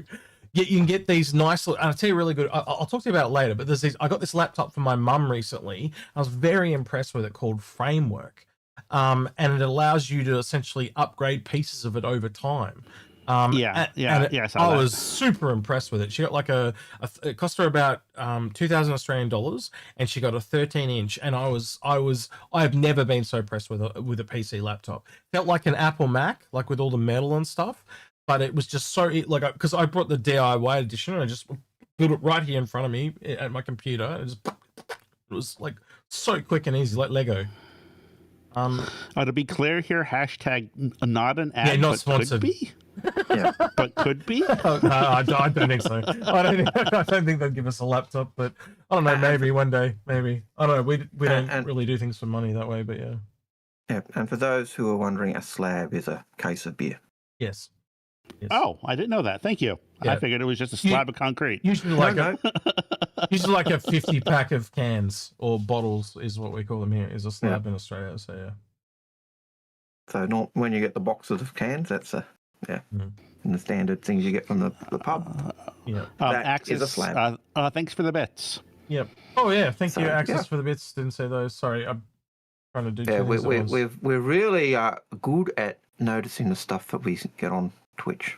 That's probably even worse on YouTube, true. unless they do like really bright colors, and they tend to do that, both of them, when they do things. All right. But we always appreciate it. Never demanded, never expected, but it always makes us feel warm and fuzzy. Parker, the real Ironclad question is, will the command module work with both the cat and the Ironclad, and will it be interchangeable? Well, that's what they said. My understanding is yes, and yes to all of that. I think that's what they're certainly aiming for, isn't it? They said that in the when they talked about selling the Ironclad in the kind of Q&A type video thing. So yeah. Yep. Hiralex says, any news on a potential gas miner ship yet? No, nothing. No. You right there? Apart from the Starfarer is supposed to have the ability to do that, and that's about it. Yeah, I think that'll be the closest thing to gas mining that we'd have at the moment is the Starfarer. I think the same thing happened to the Starfarer as happened to the Fortune in the latest patch notes. SIG has forgotten about the poor Starfarer. Yep. Poor thing. Yep. Right. Zombie Lord says, you go. Okay. If someone has stolen a carrack from an AI on a bounty mission, how do I get the ship back to my hangar without being shot by the station turrets? You don't. You don't. Or you just carefully kind of like knock everyone out so you don't have the crime stat. Yep. Or you take it to a... Or get someone else. Could you get someone else to give someone else the ship and then they wouldn't have the crime stat? I don't know. I've never really thought about it. You take it to somewhere like Grimhex. Oh, yeah. But you... unless you're on really good terms with Hurston, you don't bring it to us because we don't like pirates. I think the Grimhex turrets are a little bit more shooty now than they used to be. Yeah. I saw somebody getting destroyed by them. So, yeah. Yep. That would be a good question for Nonstop Bops. If you drop by his stream, he's probably able to answer that for you, or anyone that does P versus P. That'll be more in their wheelhouse. So, yeah. The glass sword. Yep. Oh, that's a really nice visual, isn't it? Ding! Need a new one. Right. With Squadron 42 not included in this year's CitizenCon, do you think Sandy is doing his own stand-alone marketing event for it instead with guest stars? No, I think that'll be the release. I think you've only kind of got one chance to contractually use them. I don't know. What do you think, Algared? I think that Sandy was the brainchild behind the idea of a gala last year. The gala didn't go ahead. They made that call very early on, but that was one of the things that gave us the impression that Squadron was being launched last year. And Sandy has said or implied that the gala is still going to be done down the track, which to me says that is the event for all the stars, red carpet event type stuff. So, yeah, I think you'd be waiting to next year with Squadron for that one. Jake says, not sure if this already was asked. Next by the end of the year. I think he means next by the end of the year. Yeah. It's a hard call to make because a lot of stuff's been delayed. They haven't really mentioned Nix in a monthly report since I think around June. I think that may have been the original plan. There is a lot of stuff going in. That doesn't necessarily mean it's coming though, but it also doesn't necessarily mean it isn't. I'm hesitant to say one way or the other, to be honest. I think we could say the intention was to have Nix. Yes. And we can only ever go by what the best laid plans. Yeah. But like with everything, you can have the best plans. The second you go into a classroom, they change. You have the best laid plans. You go to war. Yeah. Second you contact the enemy, they change. It was like engineering that was meant to come in August, September, and now it's October, and we still don't have it. So does that necessarily mean because engineering was delayed by at least 3 months that Nix is delayed by 3 months? No, because they're not connected. It could be sooner, it could be later. It's hard to tell. And could they put it in with bare minimum? Absolutely, and just flesh it out like they've been doing with the other places. So it's one of those things we can't really give an answer on. We know that what the plan was. We know they've gone a bit silent, which seems to indicate it may not be coming. It might, but then they've gone silent because it is coming in SitCon or AIE, or the end of the year. So yeah. See, I don't think they've been silent at all about it. I think they've been cryptic about it, and I'm not one to hype myself up very much, but I strongly believe that Nix is coming this year. Yeah, well, I know that's their plan. And my hope is it's coming this year, right? But I've been well, you know how you were skeptical before, Lemming. They plan for these things, but they rarely hit their date. Yeah, right. I agree. And I do think that was the original plan, but I just like with what's happened with engineering. Like engineering was meant to come at the end of last year. We're almost a whole year later, and it's still not here. And think about all the things they're working on this year. They didn't take an engine build for an entire year.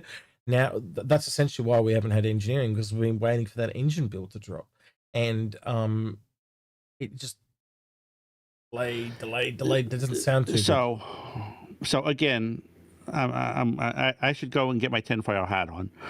You were just saying it a few minutes ago that the patch notes for the next patch are very slim.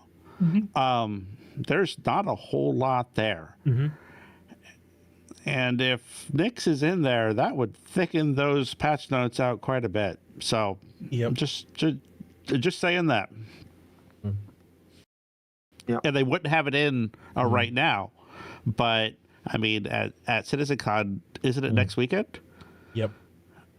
So in 7 days, this patch isn't going to be out. I'd be willing to bet money that there is stuff in this patch that is there for CitizenCon, though.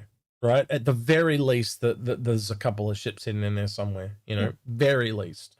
There's Lenzen252, first time chatter on Twitch, says, do you think they can release Nix with the actual state of server mesh? As far as I'm aware, and again, I'll let you guys weigh in as well. I did say this before. I don't think there's any technical reason why they can't put it in. It'd just be a cost thing. So yeah. Yeah, I think it's exactly the same. Yes, they'd like to put it in with the full-on server meshing, but they can put it in exactly the same way that we've got Pyro. So, well, the last time that they talked, they were talking about playing around with the boundaries of server meshing so that they don't have to do the boundaries based on systems. So, a server could encompass more than one system. Yep. And they did play with the server locations as well over the year. Like they had, I remember they were trying different amounts. So like they had one per planet, and then at one point they had one for 2 planets and stuff like that. They tried lots of different implementations to find one that will work. Right there. Yeah. Space attack. Right. Citizen Ninja. Yep. Says, with such a big leap in funding this year, do you think CIG can earn even more next year? And would they have to release a ship each month to do it? Well, they've been releasing a ship each month since last August, so they've already done that. Right. Yeah. So they'd have to continue that. Yeah. I think it's the release of Squadron that I think will come next year. I hope it'll come next year. So I think that will actually push that through the roof. So I think if they do slow down, because I'm pretty sure Jared talked about wanting to slow down the release schedule, that there's just not a month is too fast. So maybe one every 2 months would be the way to go. But then would there be 2 ships every 2 months? I don't think the ships need to slow down as such, right? But I think the deployment of patches and events was too fast. So let's look at the resource rescue or the resource drive or whatever you want to call it, right? That eventually went for 2 months due to bugs and stuff like that. But I also think you could also do a little bit of cross patching. I don't know how to call that. So you could have 2 events running at the same time. There's multiple ways you can get away with doing it. The way ships are sold and implemented can be doing, like, think about we've had ships go into files and just sit there for a few months before they essentially turn them on and give access. So you can just kind of have them ready to go, and it probably another simpler way you could do it is just dot patches, so they're not full patches again. Or do the whole pre-release thing. So the first ship of a patch comes, and then in the second month they pre-release a ship for the next patch, because they did that once. I don't remember for what ship, but something was pre-released. Yeah. So again, sell one ship, and then there's a couple of different ways they can do it. They can do what they want essentially. But But I do tend to think that when Squadron releases, that year is going to be a massive year. Oh yeah, the number of people who'll come in for that year will just be. Well, again, I could put out a poll right now. I don't know what percentage. I don't know how to ask that question though. How much do you think that the audience would grow for Star Citizen by, say, CitizenCon next year? Because I think that's when we're kind of all expecting it to come, right? So how do we, or by the end of next year? Because you obviously got to have the game's have to have come out, but like, is it going to double? Is it going to triple? Like how do I put that in a poll? Is what I'm trying to ask. Like, I don't know how. And I expect when Squadron comes out, there's a chance. I wouldn't be surprised to see the PU contract a little bit in terms of concurrent players. Yeah, initially, but I think there's some people that like the social aspect as well. So yeah. And there'll be there'll be other people that will just want to watch other people play it too. Yeah. Right? There'll be like I'll probably get on and play it. You'll probably get on and play it, and like I'll probably stream it while I play it. And then I'll just play it through with people and hit the story beats and stuff like that. But like I think every Star Citizen content creator under the sun's going to do that. Let's be honest. Indeed. Yeah. It's a really hard thing to So Citizen Spirit is saying I don't think you can quantify it. No, I don't think you can. Yeah, I don't think it's going to be a good streaming game. I think it's going to be a lot like Baldur's Gate. Like Baldur's Gate was a fantastic game. Like standout, fantastic game. Horrible game to stream. I don't know. I enjoy playing games with a story, and I enjoy watching games with a story. Like there's some games that I would never play myself. But I enjoy watching them. Certain streamers play them because I want to see the story, but I don't give a shit about the actual gameplay. So I know there's different people, and some people just like to see other people react to the same thing. Like think about how we vicariously live through all the new people that come in the game. That's true. Yep. So, like watching, let me put it this way, take some really big streamer, like, I don't know, like Asmongold or Summit 1G, or think about the times we've gone and watched what they've done or said, discovered. Yeah. So it's a little bit like that. Oh, that's even a bit like, how many times do people watch others play D&D? And I watch people play D&D campaigns that I've played, and it's just interesting to see how they deal with the problems or what they do come across, or even how their GM deals with stuff. So Well, what is that Critical Role? They Yep. they became so popular they kickstarted an entire cartoon series that's now a TV show. Now I don't watch them play Critical Role, but I do watch the TV show. I don't mind it. It's a pretty cool cartoon actually. And it does follow their campaign. Yeah. I enjoy it. I think it's quite clever, and I'm more of a visual person, so I do appreciate that it was made by D&D people, but I just have a little bit of disconnect with D&D. I like to see it, you know. I much prefer it when there's a board in front of me and you know, with the miniatures and stuff, and you play the D&D. But it takes a lot of time to organize that stuff. So I get it. Indeed. All right, next question. Shem Pastor, do you think we'll get persistent hanger modules this year? Maybe in a tech preview. I think it kind of drops off a little bit from a priority perspective.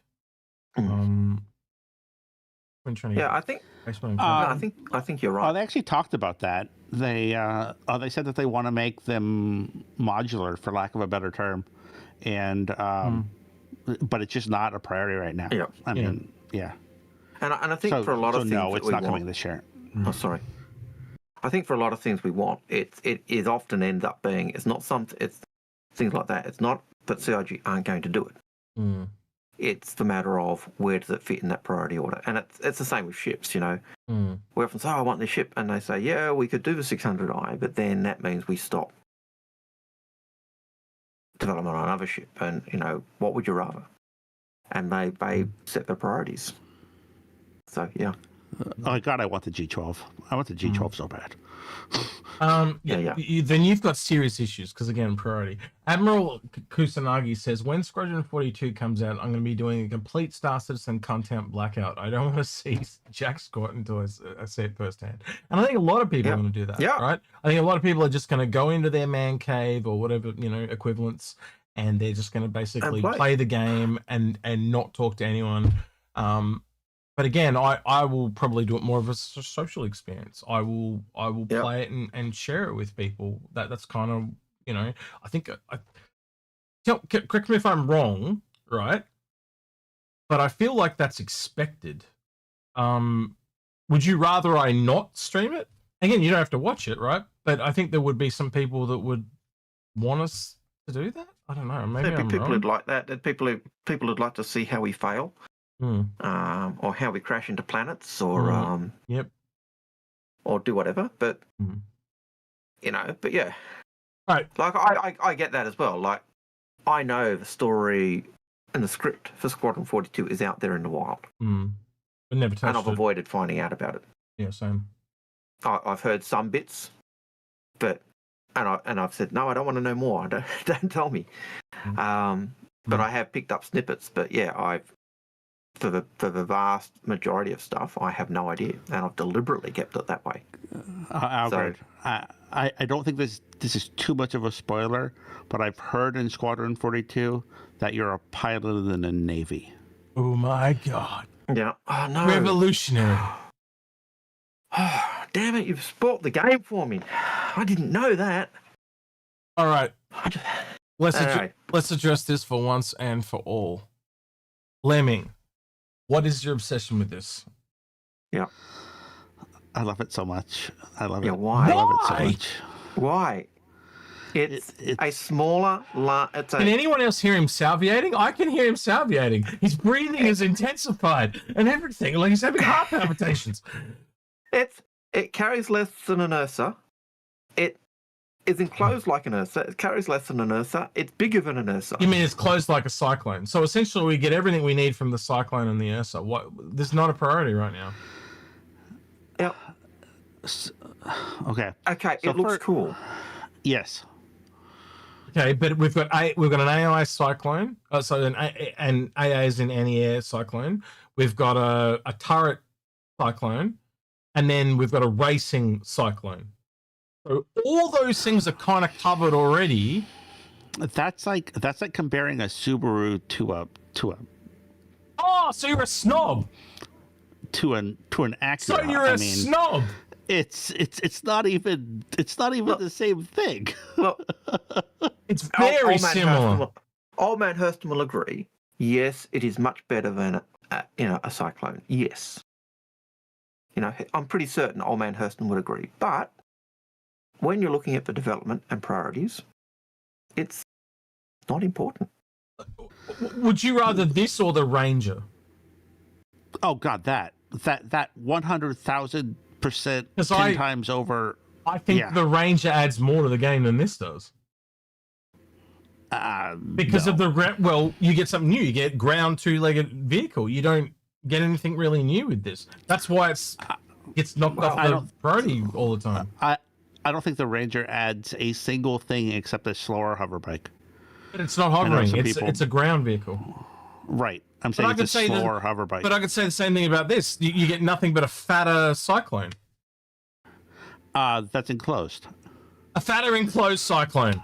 My bad, sorry. A fatter Cyclone with clothes on. As I said, no. I don't have to look at it. Right, but you get my whole point, right? Like I don't understand. Like, it's something Algared and I am able to, and Algared had to learn it, but he can definitely do it now, is disconnect himself. And it's really hard to do that, but like... It is. It's super hard to do. Because you've got to put your own passions aside, but like, if I looked at almost any other ground vehicle in the game, I could put that above this one. And then you look at it and you go, well, you look at it and go, what does it offer? But I actually think it's going to get... I think there's a redesign for it as well, because it's so wide at the moment it cannot fit.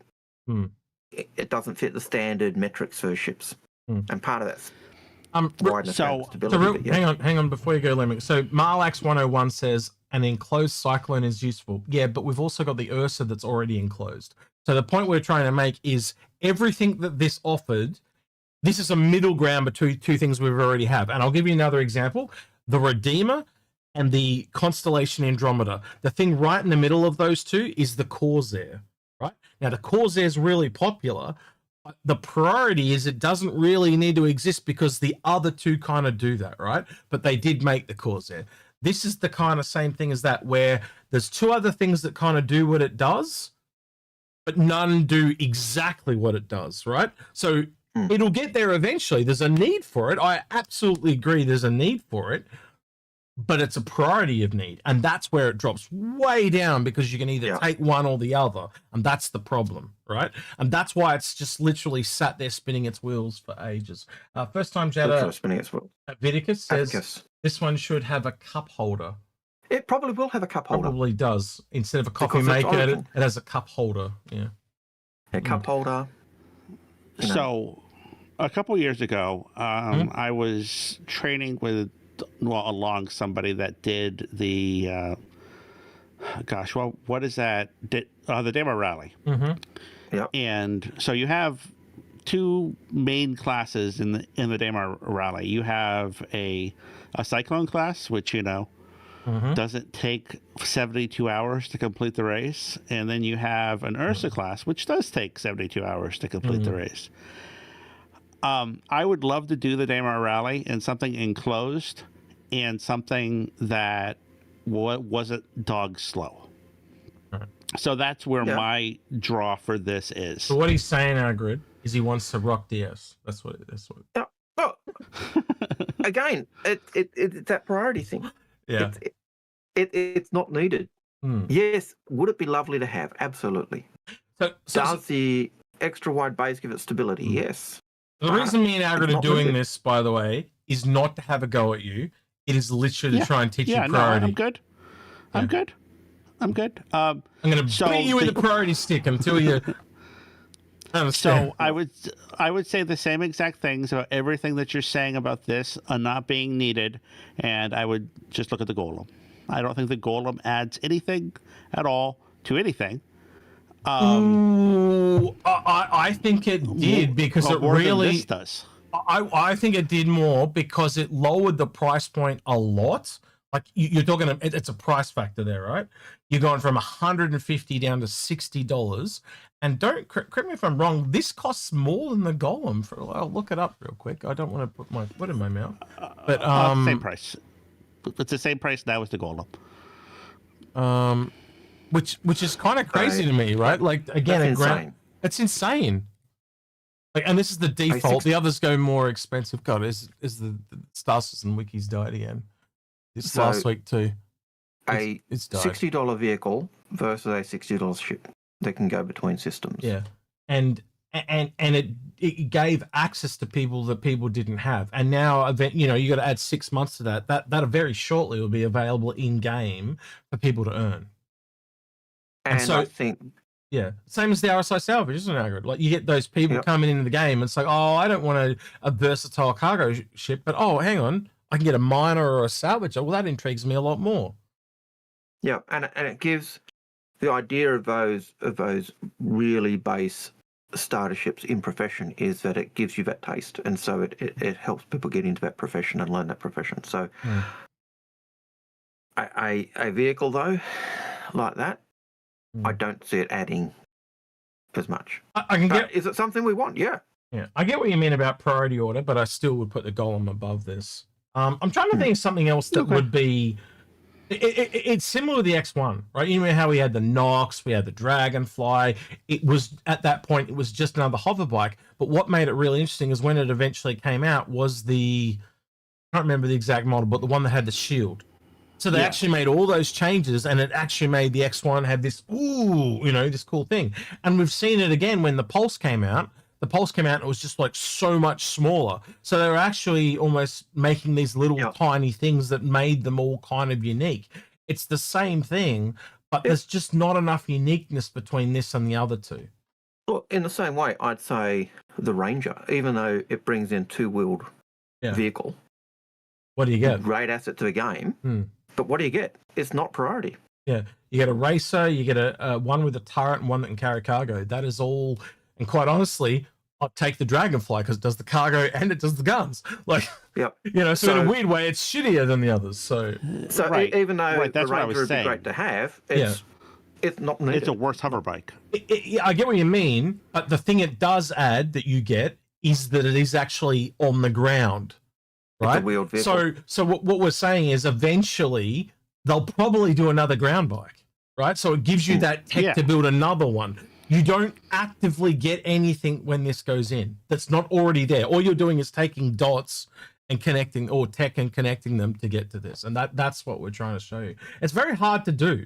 You got to take your whole own filling out of it. And I know Algared, you generally like Origin a lot more than I do, right? So it looks like I'm shitting on this, but I've often said I am actually looking forward to the day when I can actually purchase an Origin vehicle that's functional. When it first came out, I was all for this because I thought it's going to be smaller than an Ursa. Then that went to shit real quick, didn't it? And it went to crap because it's not smaller than an Ursa. No, it's almost the same size. In fact, currently it's wider than an Ursa. Yeah, that's correct. Yeah, I'll just and I think the width so people can see. The length G12 was almost the same. It was quite surprising, and I thought, why on earth would you want this ship over an Ursa?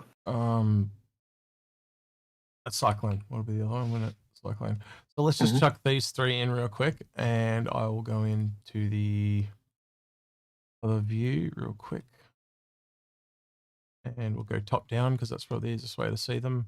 But if I turn off the labels, so you can kind of see there that the Cyclone is at. This is, by the way, this is a small. These two are both mediums.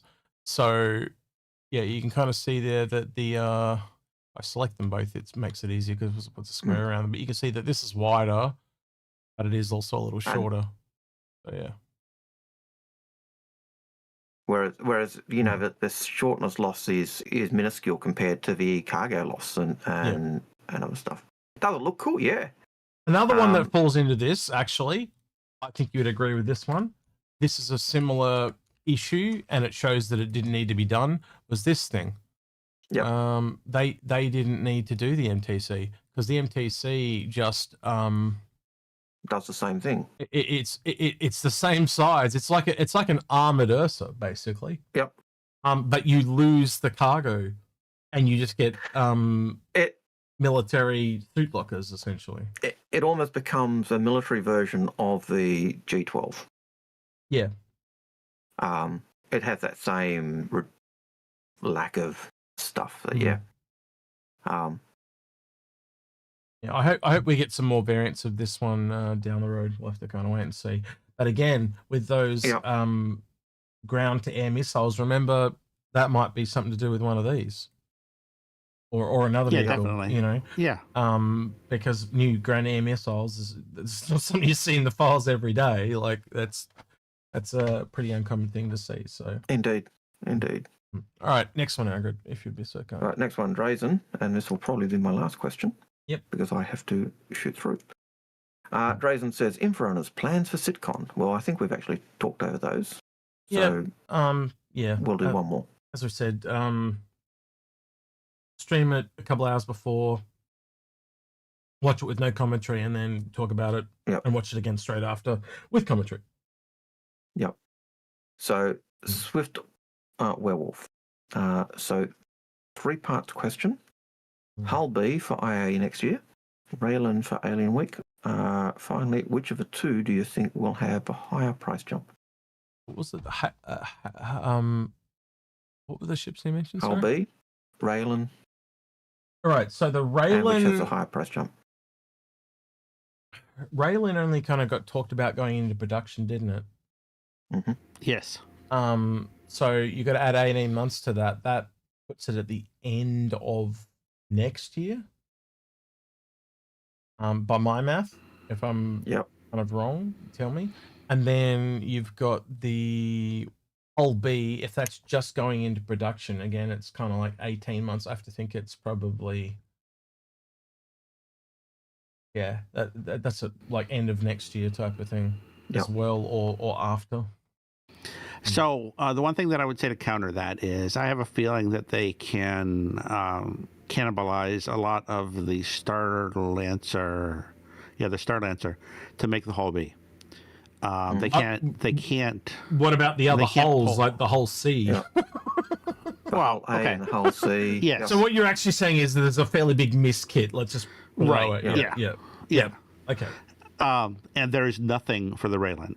That is going to be just like the BMM. That it's going to be all bespoke. Yep. None of it exists now. Yep. So I strongly believe the Hull B will beat out the Raylan. But that's just me. Yeah, it could be. It really, because the other thing we've kind of realized is sometimes they pause stuff and we don't know why. There's other things that get moved around. That priority order we talk about, like the G12 comes in, they start working on it, and then literally 2 days later, they're, now you got to go off and work on this ship. So if the Hull B is like that, where it's like, think about what do you really get from the Hull B? You've got the Hull A, and you got the Hull C, and they're in game. You're really just getting that midpoint, right? And quite honestly, the hit Hull B roughly lands around where the Raelian is anyway. So I'm just putting that out there. What's the priority? And I'd say the priority is probably the Raelian, because you get something more unique out of it than you do out of the Hull B. But then again, you got the Hull B that's been sitting there, and as I said, it's got a bigger kit, so it's easy to put out. So but they got a lot more people in the ship team now. So all right, Algared. Who knows? So I've been out. To talk about the second hang on, part of that question. Okay. I've been Algared. Bats Execute. The voice in the void is still Lemming, and I'm out of here. Take care, guys. See you, Lemming. Oh, Lemming. God, that's twice I called you Lemming today. Oh, what's happening with me? Right. Yeah, I'll see you later, mate. I'll flick over to another one. Hang on. How am I going to do this? I'm going to have to studio mode. Yep. And then I'm going to have to mute my camera. I'm going to have to turn you off. That'll do for now. Okay. Oh no, he disappeared. They got him, everyone. Got him. Take care, guys. See you, Algared. All right. I could probably just go to. I don't like going to the solid camera because it's so big and I just look so boofy. So if I do this, I just look too big.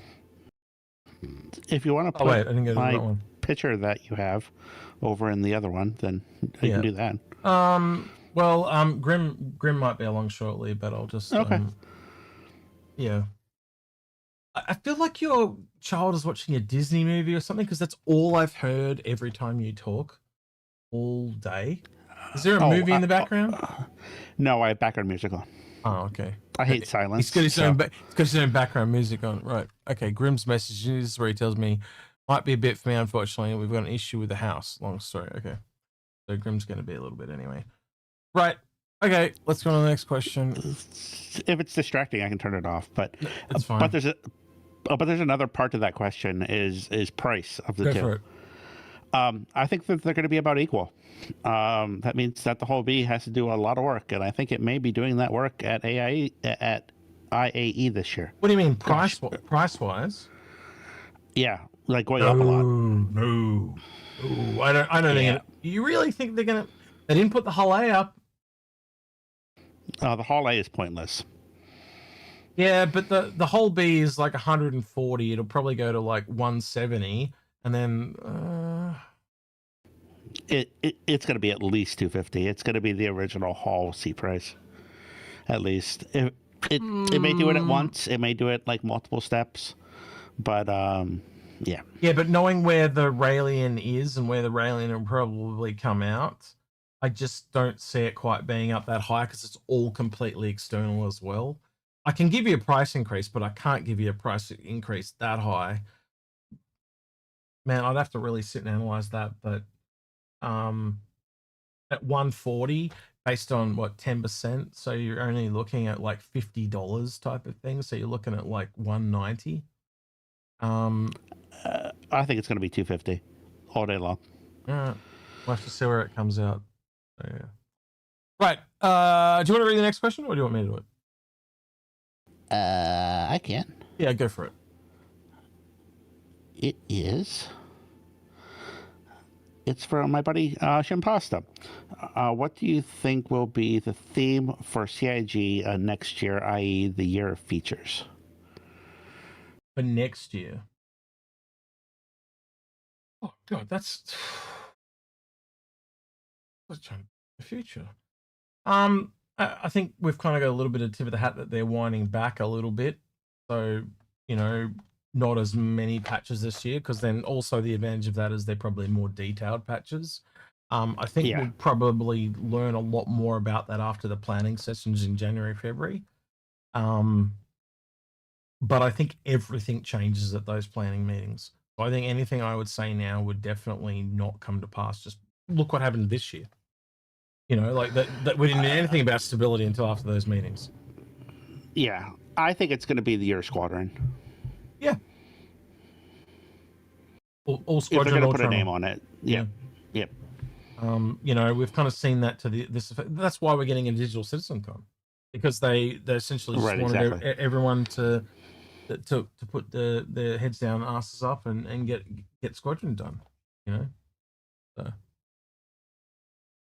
All right, let's tick that one off. What's the next one? Next one is you can read that too if you want. Up to you. It's from Rabbit. A question: do you think that we'll see another animal-themed vehicle manufacturer if Tavaran's birds, the Xeon are reptiles, and Gattac could be insects? No, Gattac is turtles. Would you like to see that sort of design language?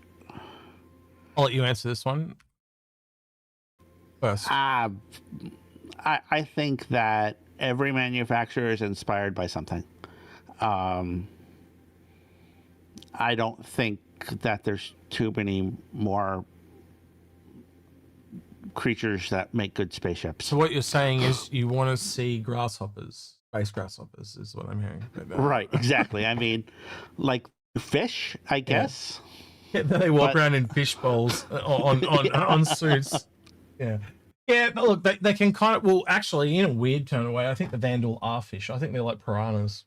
That's kind of how I see them. Yep. Like piranhas, cybernetic piranhas. I'm going to answer this in a different way. EA got sold this week to a conglomerate of people. But one of the things that came up that I've had a couple of people ask me about is, do you think CIG could buy back the Wing Commander IP from EA? And I think that is a possibility. And a lot of people like, does that mean that they'd go out and make a Wing Commander game? Well, they could. But what they could also do is just take parts out of it and incorporate it into Star Citizen. And one of those would be the Kilrathi. Okay. And I think that would be really interesting to add, because then you could essentially just fold them into another, you put them behind one of the races or whatever, or they just, there's a wormhole and you go through and it turns out that there are a couple of aliens across behind the Cyan or the Banu, or maybe they're the people behind the Vandal. Because how they said there's another alien race behind the Vandal, but we don't know their name? It's the Kilrathi that's been pushing them all this time. It'd be quite funny. I think Paul said that at one point, is that I don't know anything about these things. Yeah. So I guess they're terrifying. So it's essentially, so if you kind of look at what he does in a lot of his games, they're just humanoid animals, right? So you've got essentially bird people, turtle people, and the Banu. I don't know how to describe them, but they're just like tall Middle Eastern alien looking things, right? But I'm sure they're somehow based in some kind of animal. I just haven't figured out which one it is. And these are literally just cat people. They're lions, they're tigers, and cool things like that. So again, much like how there are cat species on Earth, they just took that and make that the species of the Kilrathi. So is this the reason why CIG is scared of Hello Kitty? Because they don't want to invite these guys to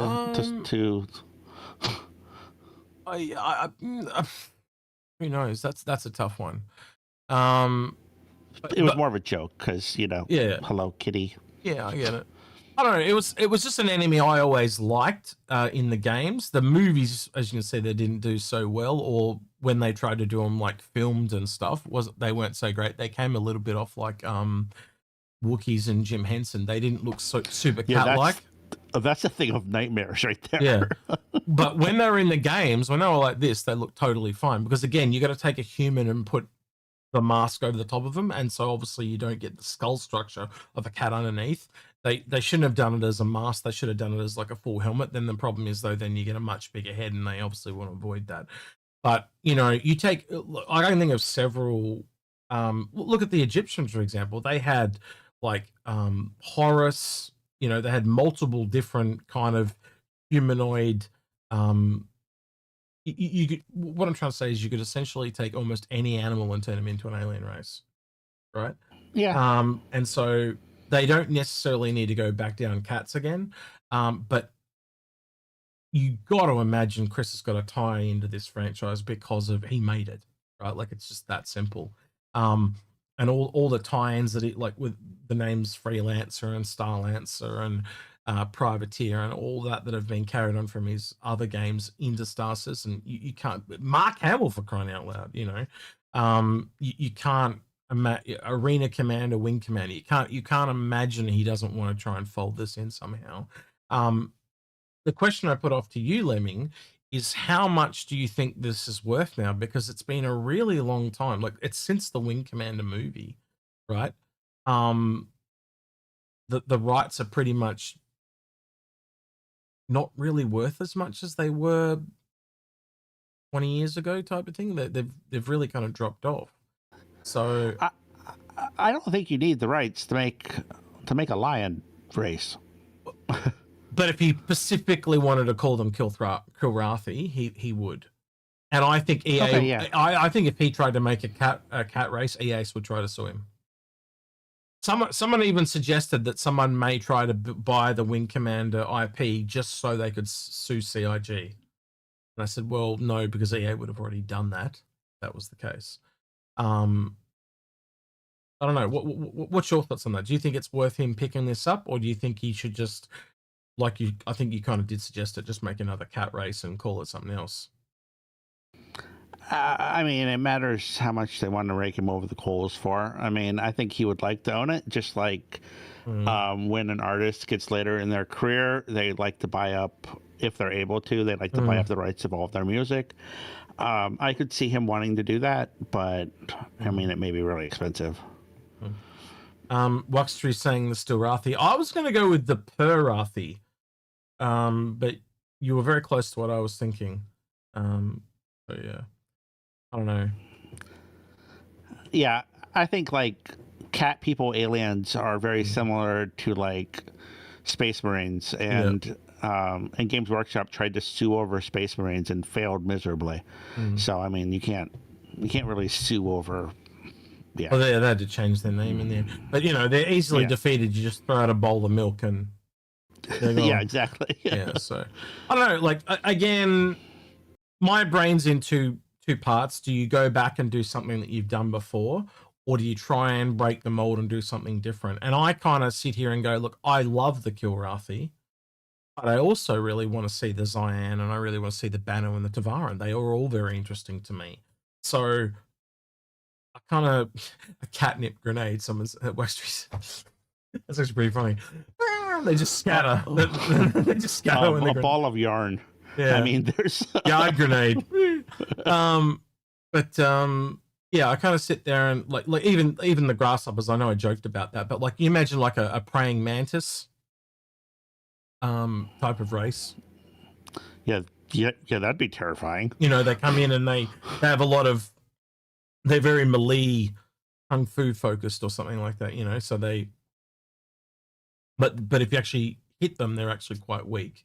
But they can hit like a truck. So essentially a glass cannon race. So yeah, but I don't know, just the cultures and all that they've gone into. I think they've probably gone into more depth with the ones that we have now than they ever really did. Because think about the Kilrathi, we never went to their homeworld. We never learned about their like where they're. We probably knew where they're from and stuff, but you know what I'm saying. We never got to see their backstory. The deepest we ever got was this one guy that was in the Wing Commander that essentially flipped sides. We learned more through him than we did anyone else. But that's probably the other part Chris would be able to tell is the entire backstory. You know, and again, is that just him feeding into his own thing to finish the Kilrathi, or does that also benefit all of us? And I have to it's a hard thing to weigh up because you do get all the nostalgia people from the Wing Commanders, but I think you'd all agree because of the time, and we're all older now, there's probably more people that know less about Wing Commander than them would know about Star Citizen by the time Star Citizen's all said and done. Yeah, so I'm not young by any means. I've never played a Wing Commander game ever in my life. I've never it just wasn't part of what I was exposed to. So yeah, you get my point. What I'm trying to make. I don't think we get enough. I don't think we get enough out of it. Is what I'm trying to say. Like it'd be really nice for Chris, but like let's say it costs $1 million, right? And I think that would be a small number. Where could you spend that $1 million in a much better way? And I think we probably could. Like if you just spend $1 million on the riders, I think we'd get a lot more out of those riders than we'd get out of getting Wing Commander. That said, Chris taking Wing Commander and remaking Wing Commander 1 in Star Engine could be kind of interesting too. Like literally a Wing Commander remake thing. Yeah, I don't know. I think that with the strong feelings that a lot of people feel about Wing Commander, I think making it today, you would probably lose a lot of the nostalgia. I mean, it's like catching lightning in a bottle. It's hard to catch it twice. Yeah. Oh, you gotta find that. Pramster gifted a tier 1 sub to Space Nerd. Thank you for the sub. Never required.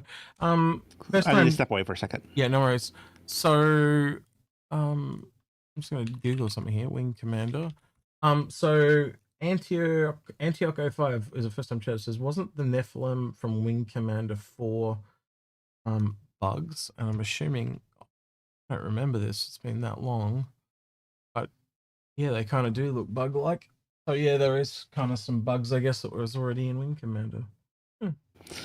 So I need to run. I apologize, but I was hoping that Grim would be back, but I'll be back as soon as I can. Yeah, he's had some problems. All right, well, I'm on my own for the next little bit, so let's see how I go.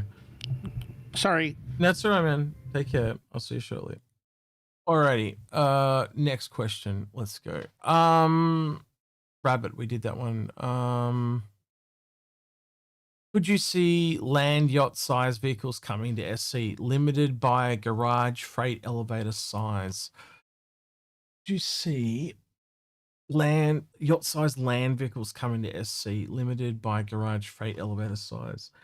That would be almost like a capital land vehicle to get to that size. And obviously it won't fit inside any of the ships because of the way the metrics have been done. So you would literally be really limited where you could take those vehicles.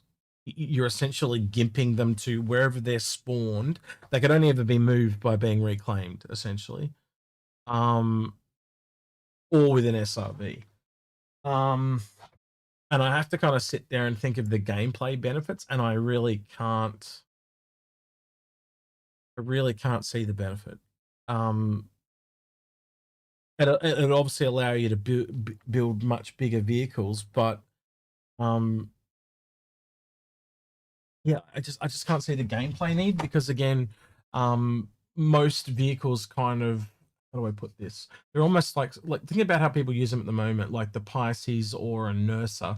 They take it and put it in another vehicle to add functionality. I want to say another vehicle, I mean a ship, to add functionality to it. So I can't see why you would necessarily making it bigger. It would just be a vehicle that has multiple different functionalities that you could, excuse me, get in a much smaller vehicle. Yeah, I just there's no reason they can't. But I think it's got more drawbacks than cons. Because also the other thing is, if you make a bigger vehicle, then you've also got to say, let's take Microtech for example, where those vehicles are spawned. You'd have to physically make the garage bigger, or you'd have to put a spawner outside for them, which is probably the easier thing. Yeah, I just don't. I think you get more benefit if you can fit it into the ships that we already have. I'm gonna be honest, much like the Titan suits and stuff like that. Like I've heard people say they want like a big, Voltron sized mech that's as big as a ship. But they're not really designed for that. They're designed to really augment humans. So you kind of want them almost like a tank for humans, if that makes sense, but like a tough one. All right, so Rabbit says, do you think we'll see another animal themed vehicle manufacturer if Devaron is birds? Could Zion be reptiles? Could Tak be insects? Would you like to see that sort of design language? I kind of go back to when they talked about the alien races behind the aliens we have. So we know there's the Kathak behind the Zion, and I've forgotten the name of the one behind the Banu. But the way I kind of look at that is you can kind of see they've kind of set up the universe in such a way that it's almost like, say they make an expansion pack and it adds the Zion. When they go in there, or the Zhon, whatever you want to call it, depending on how it's pronounced, they'll probably do all those alien ships, add the ability for you to play as that race, and then probably if they did 3 episodes kind of like they've done for Squadron, they'll probably have one that's internalized, so like an internal Zion conflict, maybe one that hooks up a little bit with the humans for familiarity reasons, and then probably one that introduces the race behind them, because then if you go around the universe and do all those expansion packs, then you could go out and do the Kathakas, the race after that, as their own expansion. It just allows them to essentially always have content that they have, because they just keep spiraling out from the humans, adding expansion packs as they go. The Banu would be an interesting one to see them do, but they don't have as many ships as other people. But again, if you could play as a Banu, they could even do the Vandal as well, or whatever races are behind them. So you can kind of see the Zion's probably the easiest one to do, just because they don't have the restrictions of the Vandal and the Banu. But there's no reason they couldn't do those ones as well, just as in purely ease of access. So you would have to first know what you want the Kathak to be. And kind of in your question is what other animals, and I kind of think I went into that a little bit in the Wing Commander stuff, so yeah. Aker says, question, hope you are well, gents. Is there any info on bringing the Cutlass series up to current model standards? Thanks. No, there is nothing at the moment. I do think you'll probably see polish across the board in a lot of different ships, especially ones that are in squadron and stuff. So that was kind of like my thing today. Are they working on the Hammerhead because it's got squadron connotations? Yeah. Right. Rabbit also says a muted stream with the question bot running for viewers to drop questions for you. Then afterwards you could answer the questions. That'd be cool. Wait, hang on. Muted stream. Yeah. Okay. Yeah. So you're talking about at CitizenCon. Yeah. I'll definitely try and have the bot running. That's a really good idea. Just so people can collect them along the way. Yeah. Thanks, Rabbit. I'll try and remember that. Remind me if I forget. Zogul says, since the Reclaimer or any salvage ship has refining, would you prefer to be like mining and refine from the ship or maintain and unload the freight elevator loop? I think processing is kind of like the refining of salvage in a way, because if you think about it, if you're processing it, you're cutting it up and then you're sorting it into the different materials. And then you probably do have to refine it after that. So you know, say you've collected a bunch of copper, you got to melt it down to turn it back into copper bars. So where refining or salvaging gets all the different materials, so it probably gets organics. It probably also gets, you know, ores and metals and gases and all that type of stuff. Its drawback is it takes twice as long because it's got to sort them and it's got to refine them, so to speak. Where when you're doing mining, it just gets the one. Oh, it does. Obviously, it doesn't get any organics, but it has got one less step. So you get more versatility in salvaging, but it takes a step extra. But you get more versatility in what you collect. I'd also have to assume that there's probably a bit of a quality drop too in recycling stuff. So. Rabbit says, have you seen the new Prospector in Elite Dangerous? It is a mining ship that uses a Gatling gun. Could you see something like that in SE? So what they literally called it, a Prospector in Elite Dangerous. Let's have a look at that real quick. Prospector Elite Dangerous. They really did call it that. Okay, that's a little different. Let's have a look at this.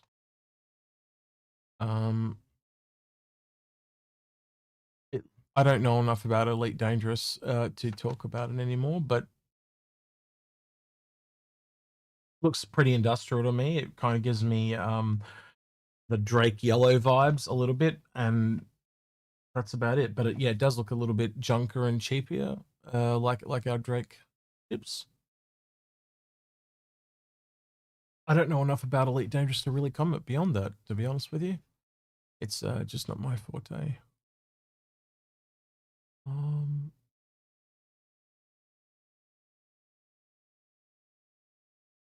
Right, just reply to a message. Right. Let's go on to the next question if I can get this. Right. Here we go. Have you seen Parker says question. Had any update, I think you meant to say had any update on the vehicle in freight elevators? Seems a shame to get Levski back and lose the garage feature. Yeah, there's no kind of thing that I've heard anything. I think again it becomes down to priority order, so they've probably just dropped back a little bit. Yeah. I do know there was something that came up in a couple of monthly reports back where they said that it has connotations to that, but I don't specifically remember where it was up to. I got about less than 10 questions left here, so if you want to get one in, please feel free. Parker says, that was one we just did. So Lenzen says, do you think they can release NICs with the actual state of server mesh? I think you asked this before, but yeah, I can't see any technical reason why they couldn't. It just would cost them more money because they'd need more servers to run it. John Larson says, question, what do you think that they are doing with the Reclaimer? If you look it up on Ship Matrix, the Reclaimer, Javelin, and Idris M and P all have had the same production state. Again, I think it's just because they're working on salvage, and clearly there's a starter salvager coming, so they tend to want to look at that and make sure it's working for particular. It's got to work for that ship, so they probably try and bring everything up to level. But there's also they also talked about a potential large orange salvager, so it might be more than just one salvage coming. So that's probably why they're doing a bit more work on it than usual. But again, get into the PTU. It's got open to all waves. Get in there and test out the salvages and see what you think, and if that's what's going to make the difference. Right. Rich88 says, according to the monthly report, the Perseus sounds like it is more or less done, whereas the Paladin sounds like it has a little work to be done. Which one will we see first? SA, you're here, aren't you? I think you can hear me. SA. Okay, SA's in the chat with me, but he's not talking. So just talk up when you can, SA. He's probably got a mic issue. For me, as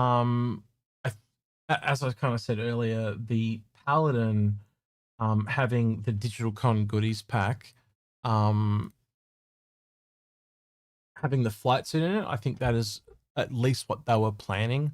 And I don't think you can kind of really get away from that, because putting a flight suit is a pretty strong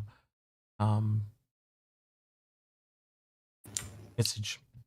You fix your mic? Okay, yeah. Yeah, I'm an idiot. I set it to push to talk. Yeah. I wouldn't disagree with the idiot part, so yeah. It's all good. No. I mean, it's what I have to live with. I accept it. Yeah. Right. Gotta go over this one. So yeah. I don't know, what's your thoughts on Paladin or Perseus first? Can you restate the question?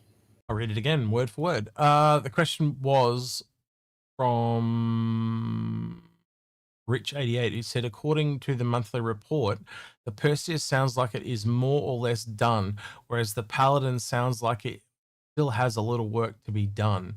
Which one will we see first? Oh, the Paladin. Yeah. And what's your reasoning for that one?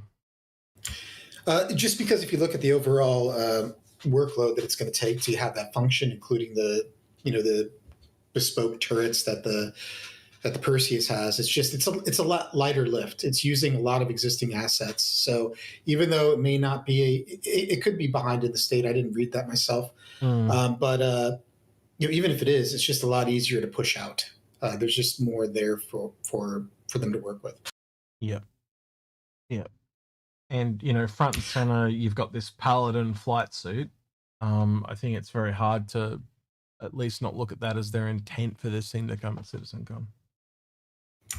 No, agreed. And we talked about the turret functionality and that it's a ground support vehicle. So it's, they have the Valkyries out, or the Valkyrie and the Asgard. So pretty much, I mean, we talked about this previously. It should have just been a variant of that. But since it isn't, it's still not a heavy lift. It's just they need to build that 4-man cockpit, and that's probably a little bit of a dance. The back area with the storage seemed kind of not really well thought out, so they probably have been struggling with that. But all the assets are there. It's just a matter of piecing them together. Well, again, if we got to do the wrong thing. If you go through the images that this thing has, it's mainly like widening it and then adding armor to the outside and stuff like that. But I'd say most of the work is probably interior wise. Wiki is dead again today. What the hell is wrong with the wiki? It's dead again. That's the second time it's died in like 2 weeks like that.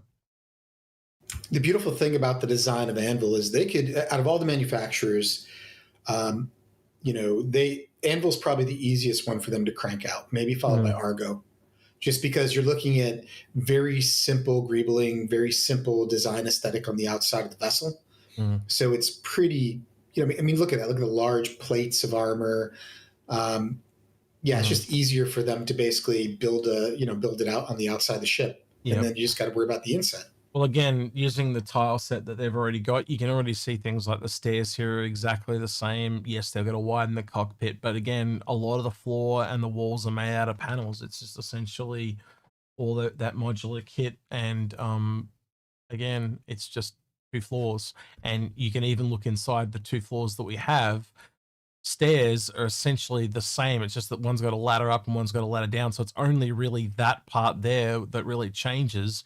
And again, if you look at the floors, you can see in some areas it's the same style and retexture pieces. Now, rescaling a texture is not that hard to do. So again, a lot of it is reused art assets. Would you, again, in your military opinion here, would you say that the Paladin, the Asgard, and the Valkyrie have got some, what I'm looking for? They work together, basically. I'm trying to think of a word to say that. They would synergize. Yeah, synergize. That's the word I'm looking for. Yeah, 100%. And that's why I was surprised they weren't the same airframe. You know, obviously the Paladin is different in the cockpit and the size, like the overall design, but it's a ground support attacked aircraft. The whole idea of the turret being on top really doesn't matter. That's for when it's in orbit. The only reason you'd have a turret switch to the bottom is if you were doing, you know, in atmosphere assault, and it has that ability. So, well, quite honestly, you know, it probably, like I was talking to Pissball Pete about this, like the speed of which that moves up and down, other than in atmosphere, because obviously atmospheric flight, but most of the time it would probably be quicker to roll the ship than send the thing down its track to get to the bottom. So it depends on the VTOL. So a ship, that's what I meant about in atmosphere. So if you're in space, it would just be quicker to roll the ship. Yeah, definitely. Yeah, that's what I meant. Sorry. Yeah, and the one thing about these ships that I think that is implied by the design, but the physics isn't there for it yet, is that they're I think they're going to end up all being extremely heavy. And the whole idea of this ship having the turret switch to the bottom is because all that engineering is a lot easier than giving it a VTOL capability on the top of the ship. So otherwise the cockpit would just rotate and the whole ship would turn over, which would be far easier to do. I agree with you, because it's actually got much smaller engines than the other two, because it's only really got one VTOL engine where the others have 4. And this one's like half the size, and it's only got 2 of them. So yeah, I think I absolutely agree with you. I think this thing is going to fly way worse than the other two. I'm very excited for this ship, though. Like the design of this ship is what the Valkyrie. Like if I could, you know, unwind the Valkyrie clock, this would be what I would design. Like this basic, you know, look to it, because that fat front with the 4-man crew and everybody sitting up there, the interior just is cool to have. I've always wished that the military ships, like a good example is the Retaliator, were more like an old World War II, you know, flying fortress, where you have to run down, you know, run through it. Yeah. And it won't be, and that's fine. You know, I have to live with that, but this has that feel. They do a lot of really cool things, very similar to the tech demo for the Javelin that was, or not tech demo, but the demo they did where Gillian Anderson's Javelin was blown apart and you had to like grab those handles and pull yourself through, you know, space to get back into a breathable atmosphere and save yourself. I wish these ships had more of that feel, those handles to grab onto. And I think my only issue with this ship is a similar issue I have in both the Asgard and the Valkyrie, and it's going to sound really probably strange and nitpicky, but I'll also ask you, is there a military reason for it? And it's literally here on these stairs as they go down by like 5 stairs and then they go up by 2. Why the hell have they done that? Why doesn't it just go down by 3 and go straight? Why did they make them go down and then up again? So that is actually something that is an issue with C-17s and other aircraft. And the reason why is as simple as you would think it would be. Like, it's just engineering. It's the ability to fit enough stuff in the places that you want it and have the access to be able to bring it to the way you need to use it. I'm not saying that there's really vital space below that piece. But do you think they've done it? Do you think they did it deliberately to base it off other military ships? No, I think they did it because it looks cool. Okay. I mean, I don't. Because I don't. The worst part is it's done on both stairs in this version, so you get twice the stupidity in the Paladin. It made sense when they did it in the Starfarer, which is kind of funny because that design is so bad. Is it in the Starfarer? Do you mean the Valkyrie? Yeah. No, I mean the Starfarer. So if you in the cockpit, you actually have to walk down very, very slightly, not a lot, to step down to get to the two front seats. Yep. In the bridge. And you also walk up to the bridge. Yeah, okay. Yeah.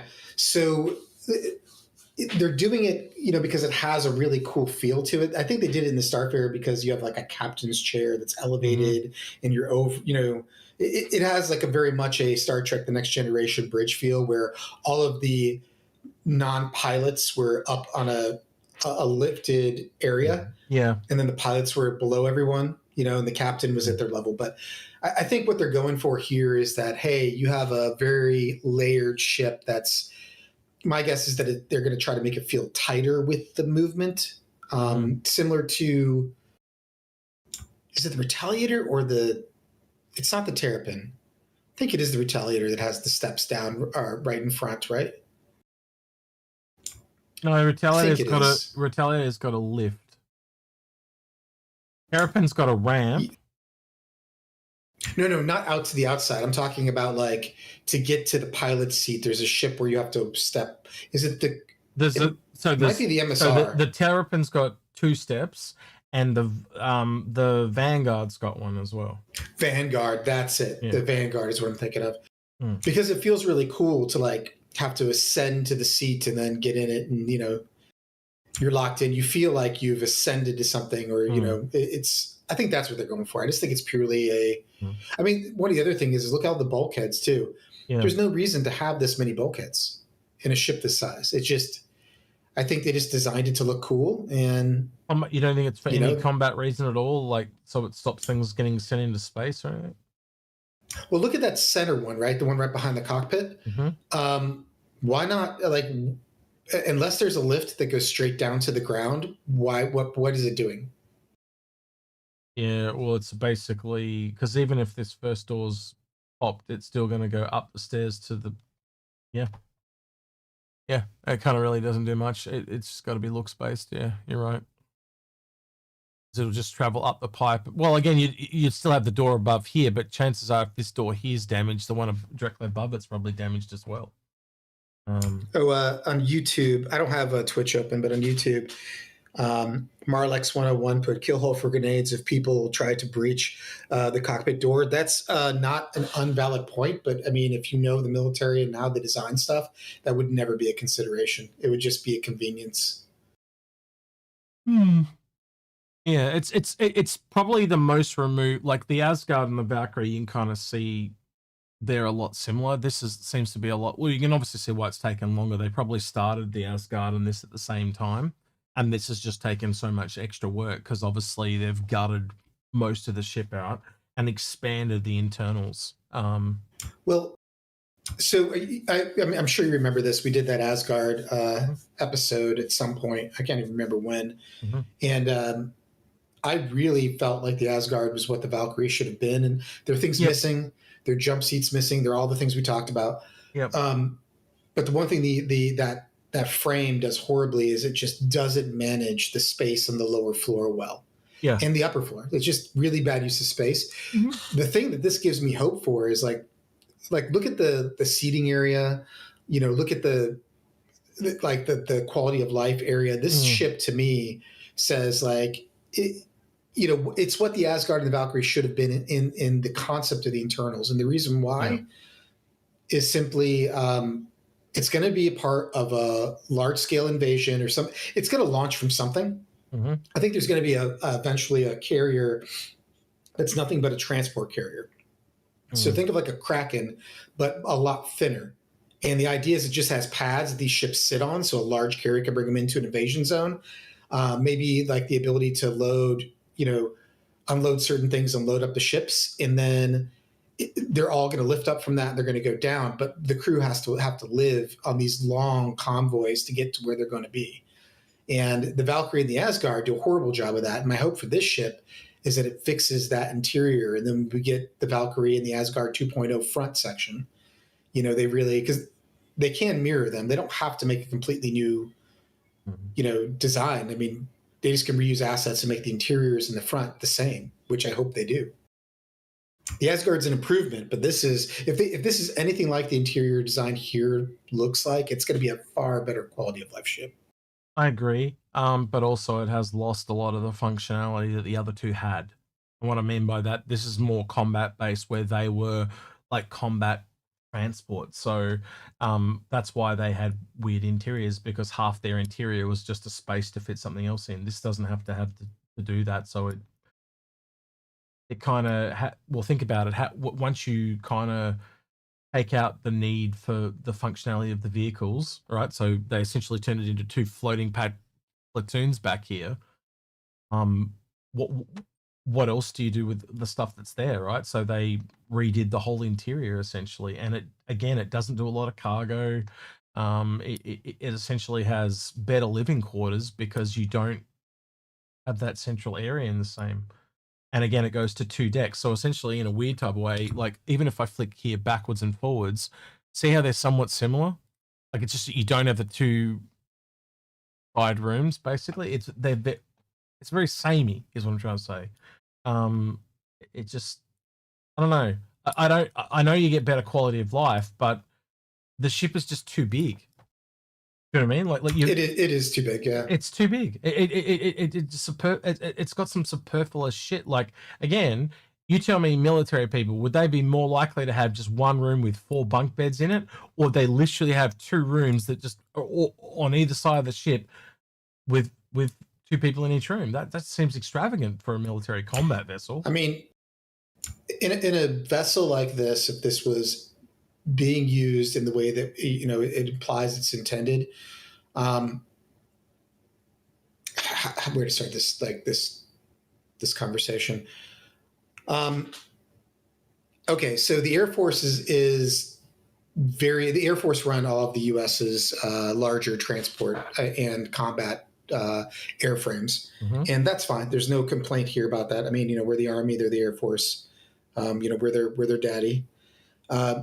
And when you look at these frames, oh no, trust me, that's the nicest thing I could say. If I really, spoke like I did when I'm talking to my military friends, yeah, it gets spicy fast.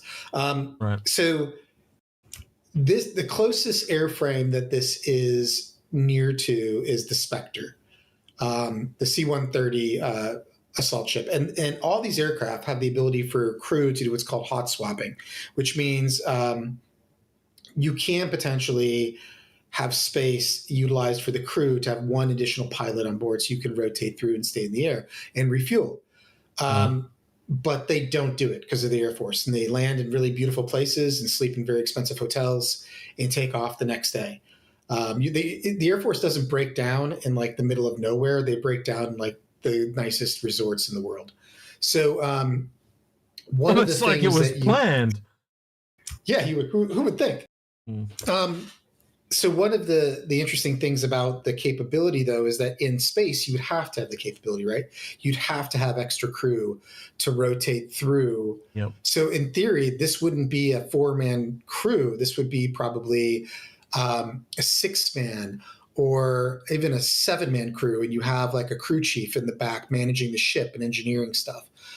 So, and I know that their intention is the gunners will do that, but the reality is you would still have somebody in the back managing like, hey, I need to reload this, do this, this is broken loose, I need to fix this. So how do you do that? Well, you don't have 7 bunks, you hot swap. Yeah. Like you have a rotation where you have 2 pilots on for 12 hours, 2 pilots off for 12 hours. So realistically, it probably only needed half as many beds, basically. Well, I mean, what I think it needs a crew size, and I think this is going to happen on a lot of ships in the future, is that the crew size is 7, but the bunks are 4, and people are going to go like, what are you talking about? Well, the design aspect, it doesn't mean you have to have a 7-man crew. It means that you can run up to 7 people in the ship, because that's the way it's designed for, in engineering and operations. And I'm not saying that, they haven't thought about this. And from a gameplay aspect, it's not, it's thinking a little bit over the line. Like you don't need to get that deep. But the idea to me is if you up the capacity and the bed capacity, then you up the ability of people that can spawn into the ship for an organization and generate it. And that could just be their shift. And you have one ship, flying, and, 2 people spawn in. They go from there. I know it's gonna be interesting because again, you got the Perseus with 6 to 8. Yeah, it's a tough call. I think they're going more for player choice. So if you want to have someone on engineering, you got to lose a turret gunner. I think that's kind of where they're going. I'll reserve judgment until more things come into the game, but it does seem to have like a bit of most combat ships has a lot of fluff. Is how I'd kind of put it. So Artemis TGM says, again, I'm only looking at YouTube. Sorry, Twitch. The Paladin is so specialized. I hope it gets upgunned. And my response to that is it depends on the intended use of the ship. So if you want to be doing close ground support, you want to do CAS, but you want to be down there, kind of like the images had it hovering with guns. You need smaller guns because the turret needs to be faster. It needs to be able to get on target faster and track faster. If you want this thing to sit up at like the A2, which I think that's the intent of the A2 height, then yeah, you can upgun it because the designation of the cannons is going to be far easier to maneuver. It's going to be slower. Think of the Javelin demo in the turret, how slow the big turret moved. To me, that's why this has smaller guns. It's intended to get lower and take more punches and deal out close air support. So that's my theory on the current intent. Now, that being said, I agree with you 100% that like if it's intended to be high altitude support, like a Spectre, an AC-130 Spectre, then yeah, it needs bigger guns. It is undergunned and it should be upgunned with larger cannons. I think a better way for me to explain my issues with this, they're mainly interior problems, but like just count the number of corridors. Like, so technically this is a corridor here, the stairs are a corridor, this is a small cargo area, and there's a cargo here, right? So essentially, if you break this down, you've got a cargo area, an engineering room, and the cockpit in the entire bottom of the ship. You then go up to the top, you've got the cockpit again here. You've got the 2 living quarters and another engineering thing. Oh, wait, and a table. But again, look at the number of corridors. Like it is an astronomical, like it's falling into Hammerhead territory when it comes to corridors. That's how bad it is. So my biggest problem with the ship will be interior based, and I think it's because they just had to get the size of that ship up, and to essentially, if you think about it, if they had to differentiate the size from the Redeemer, but the thing is, they are basically on par size wise. I think one was pull it up and hang a link. Give me a second. I did have it up a couple of weeks. While you're doing that real quick, Kyle Lentz, message X on Discord, please, if you have experience in that field. I do as well, but very, very, very secondary, not directly. In other words, being Kyle Lentz on YouTube says, I can subject knowledge on landing craft, transport, and crewing with real life experience. Sure. Get him in on a command and control episode for sure. Yeah, because we talk about this a lot, and I'm sure maybe you might have heard my opinions on it, but I have very much a UH and air transport, but also I've done amphibious landings. A lot of people don't know this, but the Army actually does far more amphibious landings than the Marines and the Navy. Or has the capability, excuse me. That giant dock off of Gaza that they built that came apart and cracked? That was actually the Army that built that thing. Explains why it fell apart. Message X. Right. Yeah, pretty much. But I felt bad because I actually talked to those guys and they were like, yeah, it happened because of how, they knew it was going to basically happen. But they still had to attempt to do it. And it was just purely these are the things that, it's engineering. Things go wrong. Nature doesn't cooperate. And Artemis TGM, the side turrets, the only thing I would say to that is, he said, I mean the side turrets up to size 5 to at least match the civilian Taurus. My thoughts on that are the side turrets are not intended for ground cover. So, I mean, if you mean look at the difference vessel to vessel, look at the difference in gun size. Size 5s are designed to be for bigger ships, like to punch up, and size 4s are for fighters.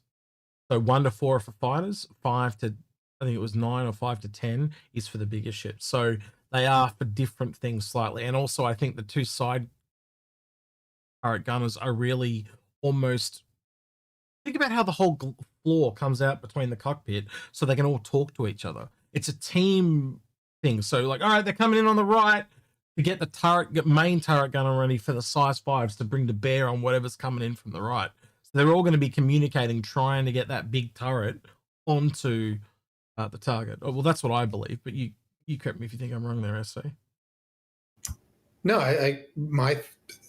what I heard you say was that the side turrets are for ships and the larger turret is for the ground support. That's a part of it. Yep. And that's what I agree. I just think, players are going to use the ships for whatever they want to use them for. And I feel like if you're buying this ship because you're not talking about doing a planetary invasion, you're talking about doing space superiority, this is not the right ship for that.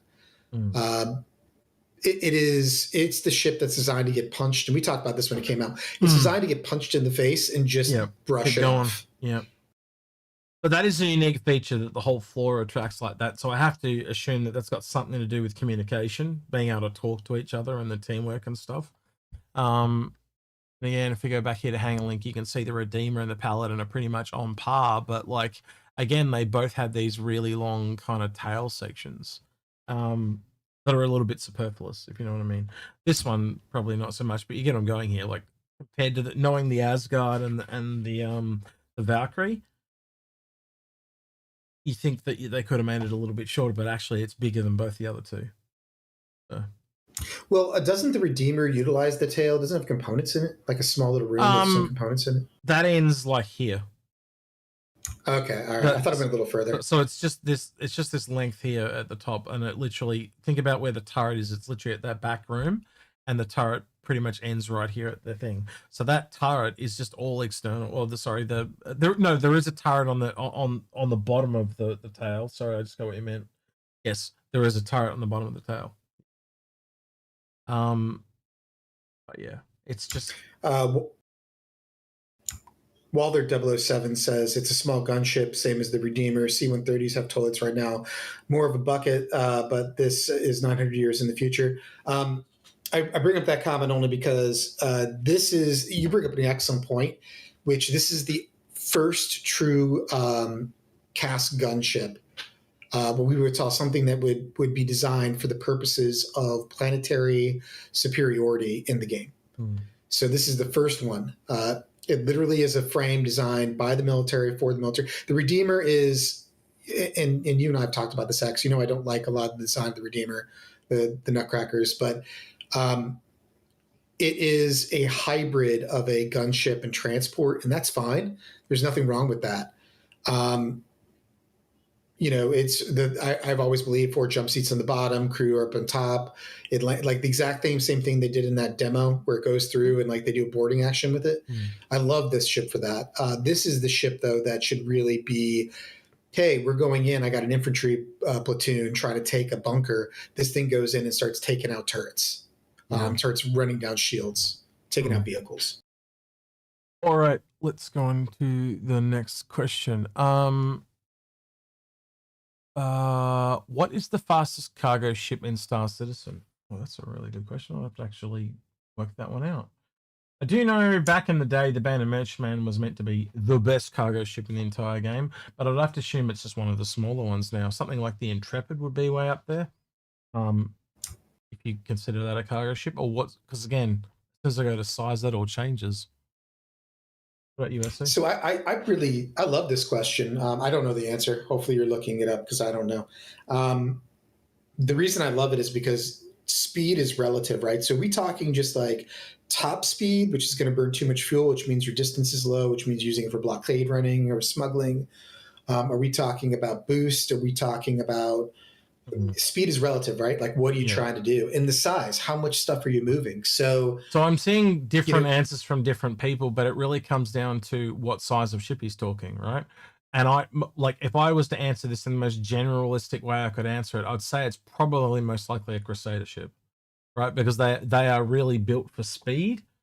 So I think Intrepid, Spirit, Mercury Star Runner, and probably whatever else comes after that when they get around to doing them.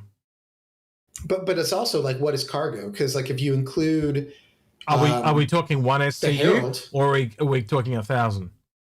Exactly. Like I think there are categories for it, and types of cargo. Like data running is cargo running. And my point is, the question is too open-ended to answer properly. It's a cool question to think about, though, because it gets you thinking. It gets you starting to wonder, like, you know. Here, Alex, if you're in chat, give us some context, and I'll. It was on YouTube, so here, Alex, if you're around, I can't see him in chat, but if he keep an eye on it, and if he gives us a context one, we'll. Byral, first time chatter on Twitch, says just take the raft. I think the raft is very good for its size, but he specifically said speed. I will tell you this: I don't own a lot of smaller ships. They all tend to be on the large side, but I do own a C1. So if you're talking favorite, it would probably be the C1. It doesn't have a lot of cargo. It's only got like 64. It can hold 232 SCU size containers, but the speed is why I have it. It's just a good little general ship. You can put a vehicle in the back, and I just really like the speed on it. Not even that well gunned. It's just got 4 sized 3s on it, cannons by default. Yeah.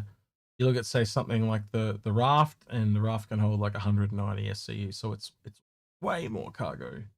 But then again, it doesn't fly half as well as the Spirit does.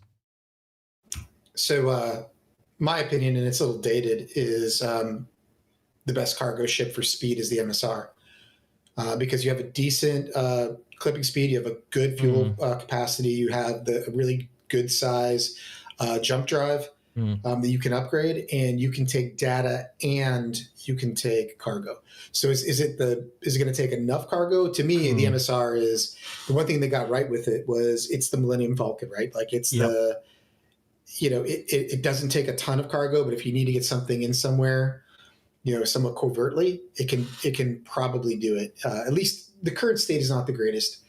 But it was the first ship that they came out with as a cargo hybrid, because it does data and cargo. That was like, oh, okay, yeah, this is what, you know, the versus Han Solo would choose. Alrighty.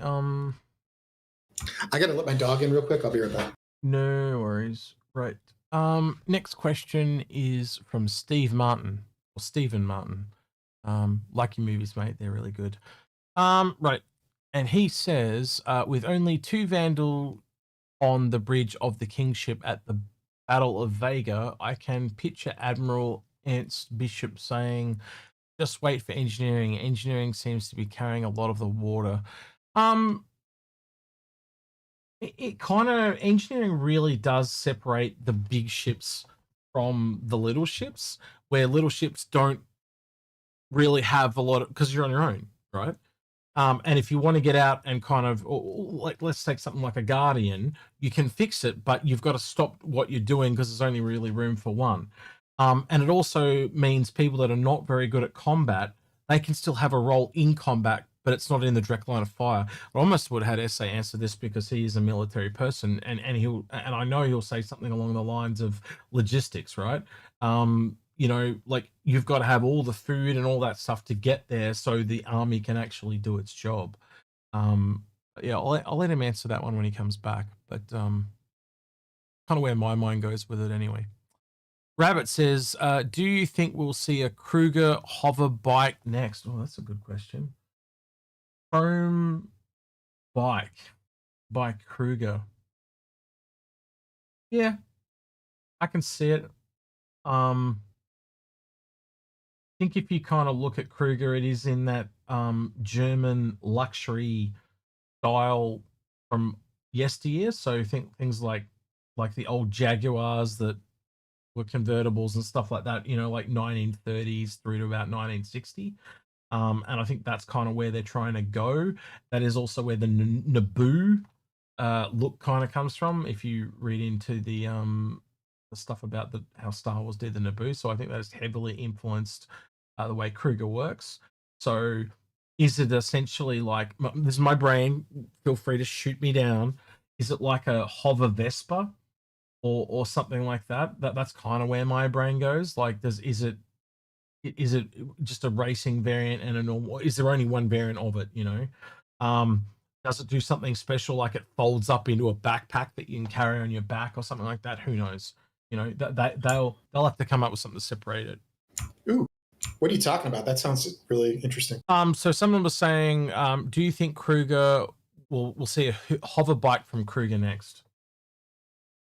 It would be beautiful if we did. I mean, I love Kruger's got that like vintage 1920s, 1930s aircraft style, like the Howard Hughes, like beautiful sweeping design. So yeah, I think I'd imagine it would look like a Mirai, and it would sell really, really well because it would be too long. It would almost be like, the size of a ornate chopper or something. I do have a question for you about the previous question. It was about engineering. And I kind of went down this line of thought where I was talking about how engineering in league with bigger ships essentially allows players that are not combat focused to kind of participate in the combat. And I was the example I kind of gave, if you had been here, I said you weren't here because you weren't. And I said, I always thought about how you talk about logistics and armies. So I guess what I'm trying to say is, can you lean a little bit to just how important non-combat personnel are in a combat environment? Can you do that? Combat support, yeah, I can. Yeah. So combat support is a vast majority of the military in the U.S. We're talking, I think the last estimate that I saw was that combat arms, actually, I'm going to go out and see the enemy, like I can see the person that I'm going to kill, or at least be in the range of them killing me, is only like 10% of the military. The rest is all support. And if you think about it, it makes me wonder, if you have an aircraft and there's a pilot, you just made me think, how many people are around that one plane? Oh, it's an insanely large amount. In fact, for every hour so there's a ratio in the military, and you can Google this. I don't remember it, but for every hour an aircraft is in the air, it has like, I think it's like 20 hours of maintenance. And some of them have like more than that. It's 100 hours of maintenance. So that's why when you see our airfields, you see like hundreds of jets lined up, and you're like, whoa, why would you need that many jets? It's because they're all in different cycles. They're all in different cycles of maintenance, and it's a ridiculous amount of redundancy. Hold that thought for 5 seconds. Drazen, get on and represent yourself. You're welcome to join us, mate. He's going off on Twitch going, hey, the air boy's right here. So, Drazen, jump in. You can counteract this army guy anytime you want. Right, sorry, so keep going. No. So my point is that when you think about it from logistics standpoint, so we have something in units. I'm still at a battalion level because I like the action. Mm-hmm. I want to be in a company. I want to be able to do my job. I didn't join the military to sit behind a desk or to babysit. So, I do have a team. We're a small team, but that isn't babysitting to me. That's building a cohesive team that can do a mission. I'm hitting the part of my career where I am basically only going to really be doing training and mentoring at this point. I believe the term you're looking for is old. Old. Yes. Oh yes, I feel it. This last deployment definitely took it out of me. It was the best deployment of my life. It was by far the hardest physically. So anyways, you look at an average battalion. We're a very small battalion. Most battalions are like over 1,000. We are less than usually 250, 260, somewhere in there at max. So when you look at that, a majority, and you look at our company when we deployed was small. So the entire battalion we have can only deploy about 140 actual line companies, like the companies that go 140 individuals. Sorry, not companies, but the individuals. And if you think about that, we're 260 and we only really deploy 140 people that actually go out and do the work at max. So the rest of those, the 120, are all support. They're administrative, they're supply, they're medical, they're specialists, like strategic specialists. We're very officer heavy. So, we have people that do, like, there's JAG, there's chaplains, and those are all support people. And see, when you look at a military, and you look at our military, and I think right now it's like we have, roughly the capability with all our reserves, guard, everything is like 1.1 million. There's only a very small portion of that can actually go out and do the fighting. The rest are trained as fighters potentially, like they qualify in weapons, but you wouldn't want to take them into a firefight because that's not what they do and train every day. So that's the example I would give you. So why is the Air Force so pretty then? Because fucking we have amazing jets that we never put in combat situations. Like the F-22, which is what I'll talk about now. So it costs per hour. You should introduce yourself though first, so people introduce myself. Yeah. And bow and curtsy. I was, oh my god, bow and curtsy. I thought I just flashed the flannel. It's that's the extent of what I have to do. Prior Air Force. That's all. No, so, this is Drazen for anyone that doesn't know who it is. That's what I meant. Your name. So. My name, yes, Drazen. So like an F-22, right? That's like premier 5th gen fighter that we combat scenarios. It costs between it's like $65,000 to $90,000 per flight hour just to have it up in the air. And you've got hundreds of support crew for every hour it's also in the air, including that cost 30 to 40 hours of minutes.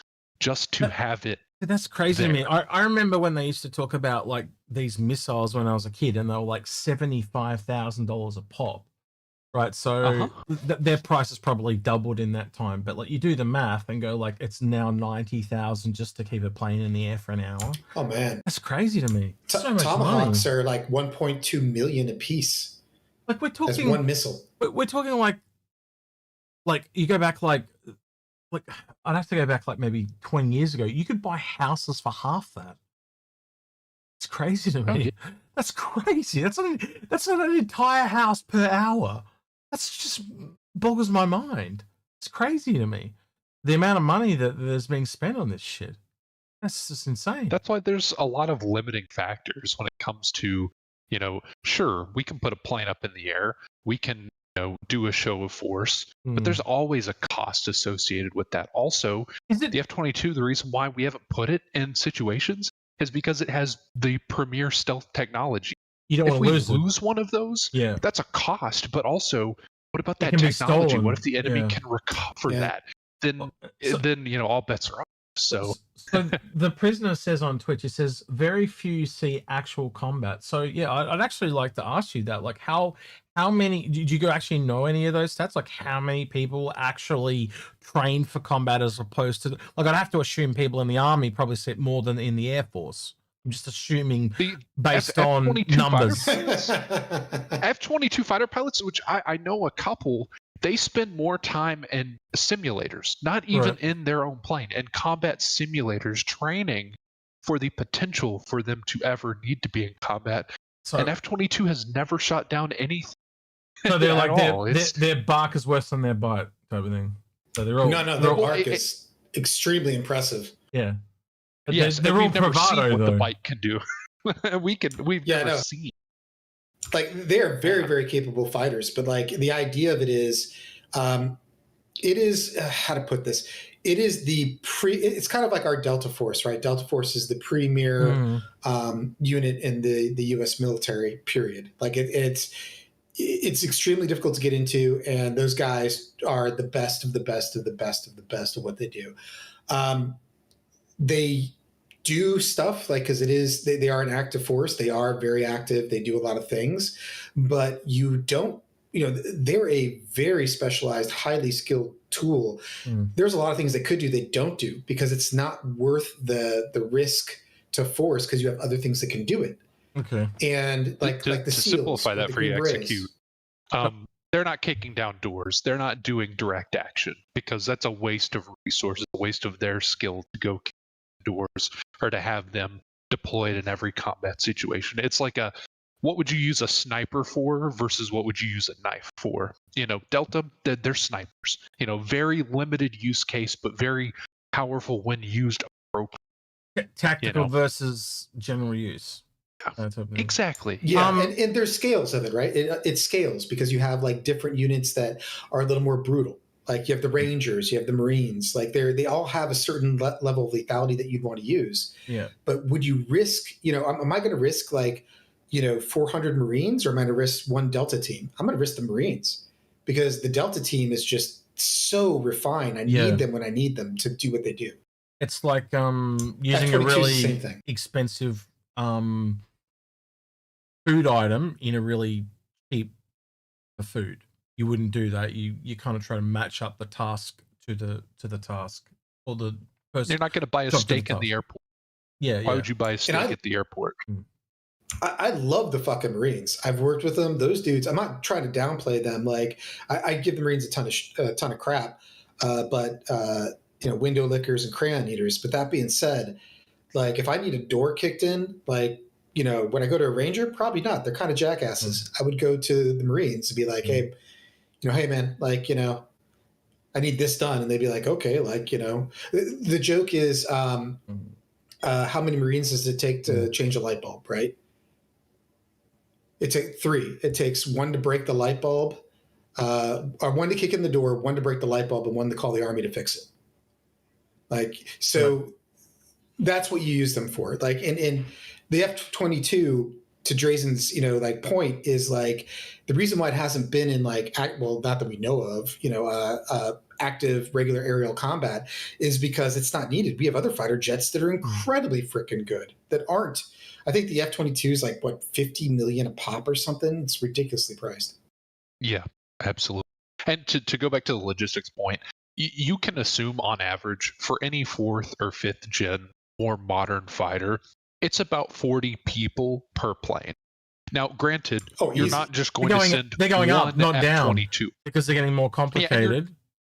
And you're never sending just one out. It's never just one F-22. You always fly with a wingman. So whatever you're trying to do, you need to multiply that. It's not just $80,000 per hour. It's $160 an hour, per flight hour, because you have 2 of them up. What about when going to have just one? What about when they make them like unmanned type of vehicles? Oh, you reckon they'll go to more people on the ground type of thing? Or do you reckon that'll bring costs down? More things to maintain at a cheaper price. It will average out to cost down, but there will still be a lot of things to maintain. So we probably won't see the amount of support personnel. And you'll be able to see them fly in squads and stuff rather than fly in. No, they fly alone. I've used them as a resource, or I've had them as a resource, and it's a vast difference because the pilots are actually usually stateside for a majority of the drones. And this is all public. I'm not saying anything, with any classification. This is all stuff that's openly known.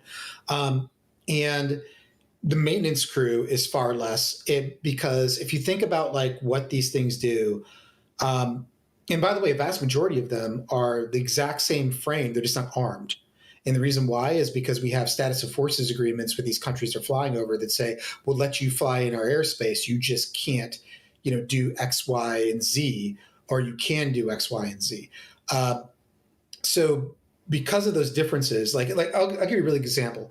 If you want to arm a Reaper, you have to have the crew that's storing and managing all those armaments, that's managing the missiles, that is storing them properly, that can put them on the aircraft. So if you think about the level of complexity, it's all about what do you want the thing to do? And that's why, bringing it back to Star Citizen, when we were talking about, the Paladin and the single frame, is that you would more than likely have a single space frame for the Valkyrie, the Asgard, and the Paladin, because it's about the maintenance of those ships. They'd use the same components. They'd be very redundant in the way that they're designed. So when you got onto any of them, it would be like, kind of like the C2, or what is it? Is it the C2, the M2, and the A2, right? Yep. Like you get on that ship, you know what frame you're on, and you're like, oh, 90% of this ship is the same as any other one. Yep. And those are considerations when it comes to logistics, because now that's one less, different part you have to carry. It's like, oh, they're all going to use maybe the same type of fuse or the same type of power plant. They can all be swapped. So if you have one that gets maybe taken out, you can salvage it and reuse most, if not all of those parts for the same type of platform. So you simplify logistics, and you don't have to cross-train. If you know one, you know all. So yeah, Drazen's nailing it. And on top of that, like the military hates generational changes. So when they go from the one version of a vehicle or aircraft to another version that is the same thing, it's just upgraded, quote unquote, air quotes upgraded. Engineers that are on the ground hate that because they've figured out all the problems of the original frame. They know the wiring harnesses. They know exactly how it's built. They can get it out quicker. So, in my mind, when you're talking Star Citizen, the one thing I think Anvil as a design gets right, and a little bit of the older design for Aegis, is that it really is like a trip down memory lane. When you walk into one, you're like, oh, I recognize that part. I recognize this. Well, in a weird turn of phrase, when they build things out of kits, they're kind of doing that, but only for the interior stuff. You're talking across the board, both the whole thing sharing. Well, not necessarily the exterior. So, like, I'll give you a really good example. The C-130 and the C-17 have really nothing in common internally, except for screws, except for handles, except for like very small pieces that are very familiar. So in design, that makes a lot of sense, right? Because you're ordering that part can be, like Jason just said, logistics wise, if you're working on both aircraft, you can go into a single crate to find a replacement part for that piece. But when you get to the engines, completely different. When you get to the avionics, probably 90% different, a couple things the same, the rest different. And that's the idea of those design aesthetics, is that the more you make it, kind of like because the back of your background right now, right, is the Retaliator, right? Isn't that the two seats behind the cockpit? Yes, it is. Sorry, I was just trying to be smart. Yeah. So like that view of that should be the same of a seat that is utilizing a turret should be the same in any Aegis craft. The seats themselves should be the same. Alrighty. Next question is by this Drazen. Woo. I get the last question. Well, that was a long time ago, wasn't it? Right. Rabbit is the real next question. No, we already answered that. Mike G says, question. Recently, CIG said one of the upcoming ships is a variant of a popular recent release ship. Do you have any guesses what it might be? We did talk about this earlier. We think it might be a Wolf variant, because they did talk about more Wolf stuff coming at the end of the year. So I think instead of having ballistics, it could be the Quarrelers taking off the Raven, but then up by a size. So they probably wouldn't be Quarrelers anymore, but the same family of weapons, but a size above.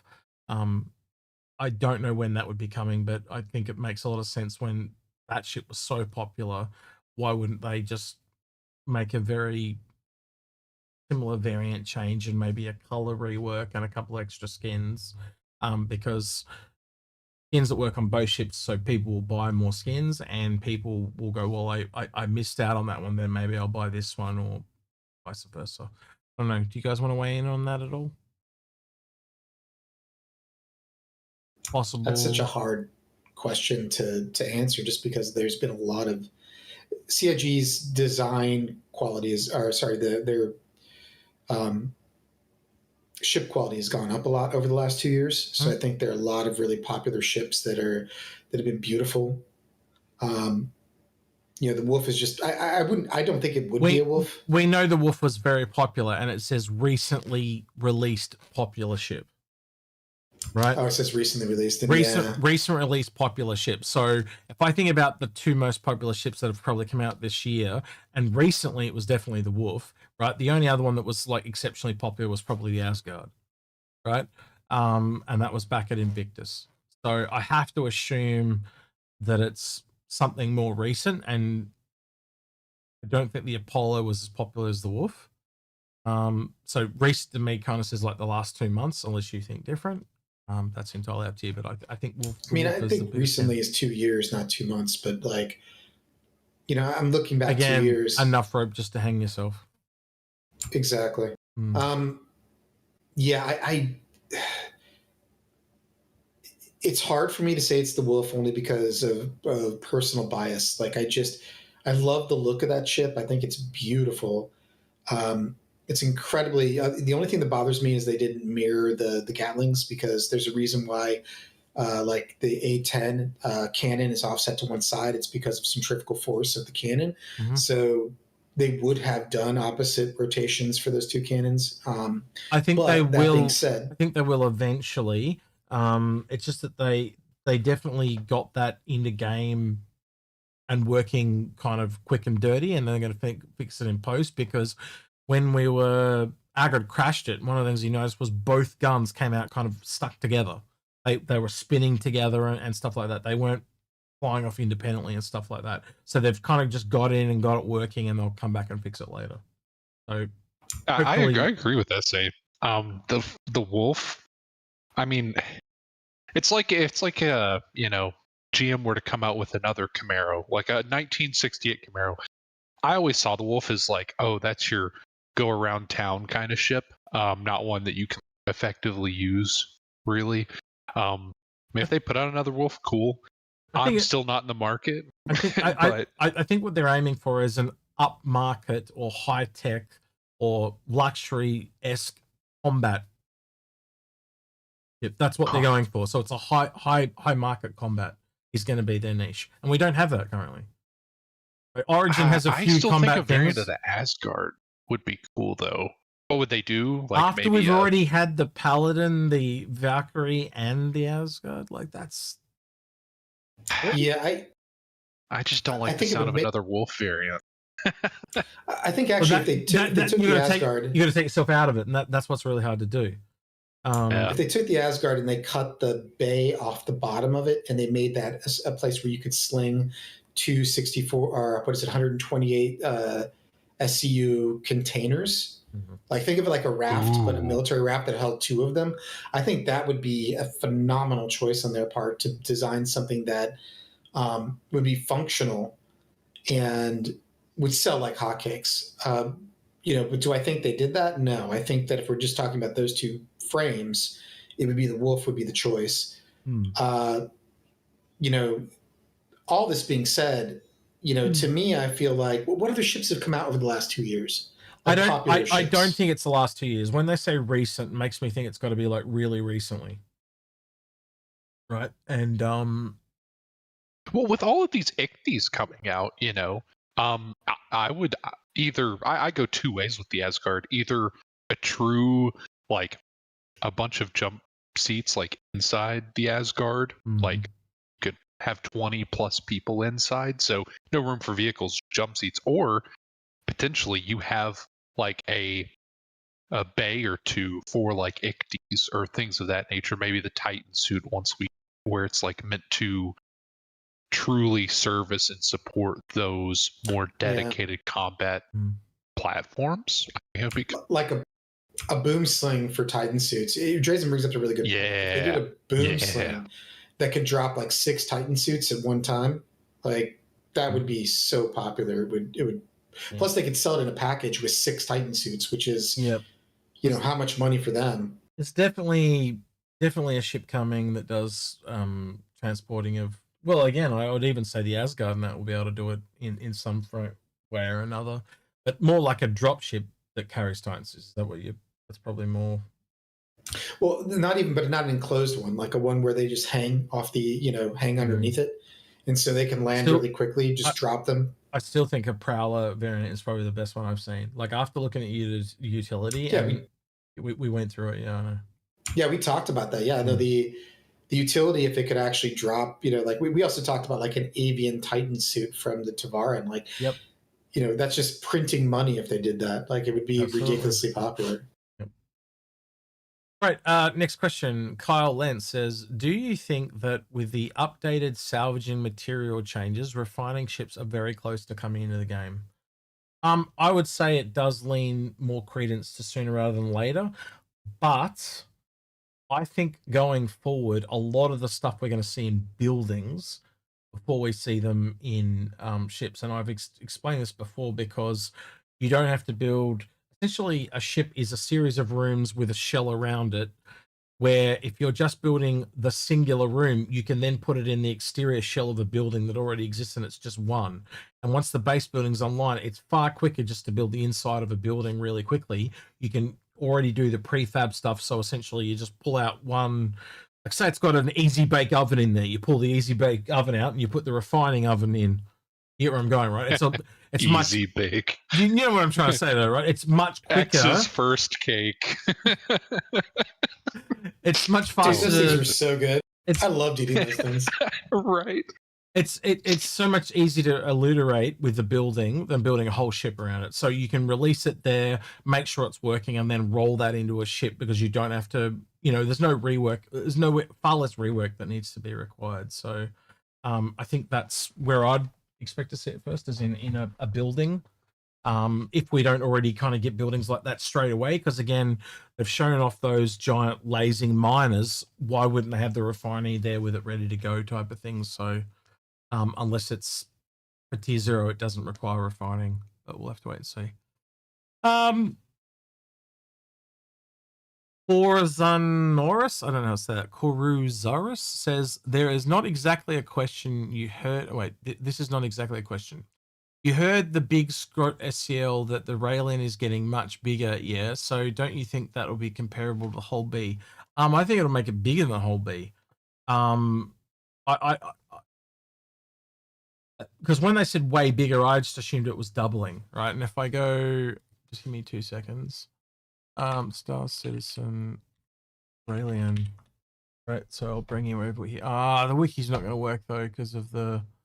I'll try it, but I'm pretty sure the wiki's dead. It's been dying all day. Yeah, I tried pulling it up for the Asgard. Yeah, just a little bit ago, and it was dead. So 320 SCU, which is comparable to the whole B, but when they say way up, it makes me think it's like doubled. So maybe Lemming was right. The whole B kind of comes up to where the Raelian was, and the Raelian kind of goes up another step, but we'll just have to kind of wait and see.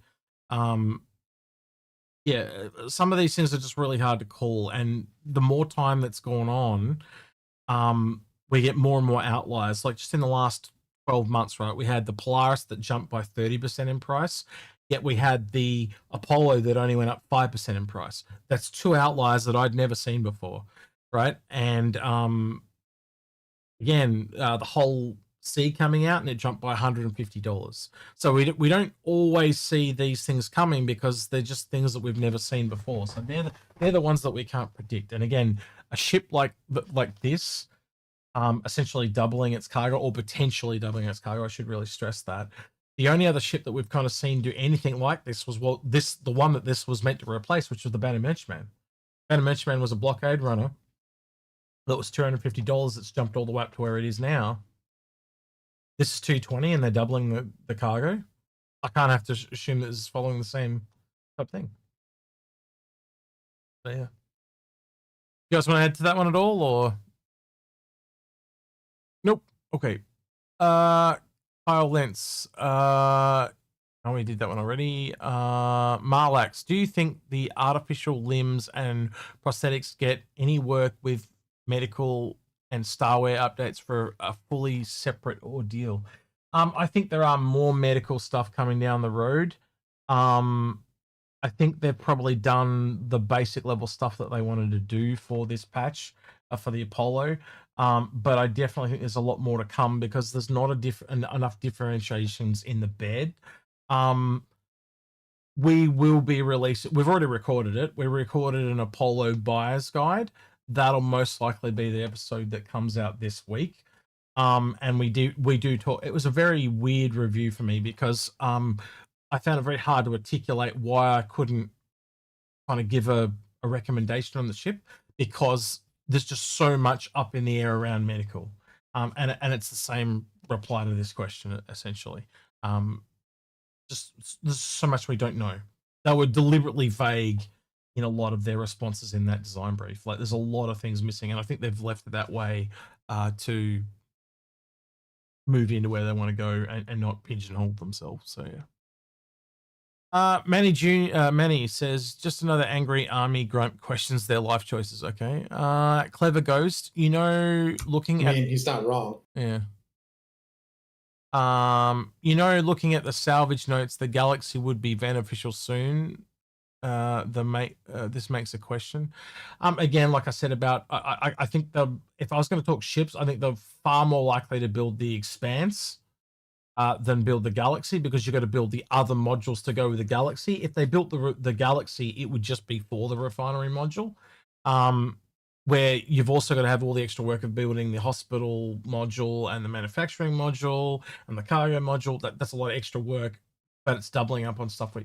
Again, that priority is a thing, where if you just build the Expanse, it's small, it's a much smaller ship, it's a much less people to roll out. Again, I keep coming back to the building. It's just so much easier to alliterate into a building, and that'll also encourage people to use the base building, which they're obviously going to want tested. So if an advantage of base building is refining, that's not even a word, refining, then you basically, that's a reason for it to exist. Right. Last question of the day is Walther 007. It says, what do you feel the new ship based off a recently released and popular ship is the upcoming BLD? I think I said already is the Wolf, and these guys fought me tooth and nail on that one. Anything you would want to say about that at all? Why I look for someone to raid on Twitch? No, I think thinking about it, how popular was the Apollo when it came out? The Apollo, I think that's the fact that it only went up by 5% tells me it wasn't that popular. Right? Like everyone talks about how cool it looks, right? It's got it's a really cool looking ship, but it's just medical, and so people just don't. I agree. I felt like the design issue that they had with it was they made it exclusively modular medical instead of making it like those whole med bays being swapped out with other components. I could easily see that being a luxury transport, a variety of things. So when you talk about to me, when we're talking about the Wolf, we're talking about the Asgard. I think that should be considered as one of the potential variants because it's easy. They already have the modularity with the med base. Yep. All right. So I'm kind of looking for someone to raid on Twitch, and I don't really see anyone that I know. I will say you can always throw it to Astro. Well, that's what I was thinking about going. They're playing Jump Space, but what I was thinking about doing is I'll do Loken on Twitch because I've already set Astropub up for YouTube, so I'll give them one each. But yeah, I can't see anyone that I know. There's a lot of new people streaming Star Citizen. One interesting thing I found out was last month, so September, they had 65K people sign up on the website. That's a lot in 1 month. I thought that was a lot of people. And if I sit here and I take you guys over, look how many people are just streaming Star Citizen right now. They don't all have, I'm not talking about viewer count, I'm talking about the number of people doing it. So it's drastically, but just ignore this freaking idiot here, right? But all the other people, there are a lot of, that's a lot of people. So this is good for our community is what I'm trying to say in short. So raid Loken plays. What do we want him to ask Loken? Ask him what he thinks about Space Jump or Jump Space. I've been enjoying it a lot. Have you guys had a chance to play it yet? It's a little arcadey for me. I played the beta. I mean, it's neat, but I always tell my friends I wish I had something of Star Citizen to play every day. I don't really have the time to invest myself to get into the PU, but having like a Theaters of War, I will harp on Theaters of War till I die. I want something like that where I can hop in, play for an hour if I only have an hour. An hour in the PU is not enough to do anything, at least in the state of the game. I want Theaters of War. I want something like that where I can go shoot some shit up and have some fun and call it a night. Yeah, pick a quick set of like, armor, weapons, load it up, and go. Yeah, I agree. I think it's a huge missed opportunity for them. They'll come around to I think that they'll come around to it again. I think. Well, it would have been its own. The thing is, I get why they didn't do it. They're focusing on Squadron 42 and getting that out the door. But the reality is, if they would have focused on that, it would have been probably far more popular with just the ability to sell skins. Like it would just been hugely popular. All right, Twitch, say goodbye to YouTube. YouTube, say goodbye to Twitch. Just know we'll be listening for the next little bit. Make sure you ask him what he thinks of the game. All right, and tell him I send all my love, and same to Astropub because they're dual streaming. All right. All right. Bye, everyone. Have a good week on Twitch. And they're gone. All right, let's have a listen in real quick. All right, so we got another one that is... Did you all of them? I don't know. All hands to the captain speaking. X-1 defend. I repeat, X-1 defend. Not a drill. I repeat, this is not a drill. Thank you very much indeed to the Inforunners for a gargantuan raid there. Gentlemen, ladies and gents, hugely appreciate it. Of course, Execute, Algared, Star Boys. No, Algared left! I really appreciate the raid. What? You left early! She and I are currently doing some jump space together. Good to have you, dude. How have you been? Check it out. I mean, good. I'm tired, though. I need to go get some sleep. All right, enjoy Jump Space. I highly recommend Jump Space. It's $20 US. Really scratches the Star Citizen itch. If you are a big fan of it. All right,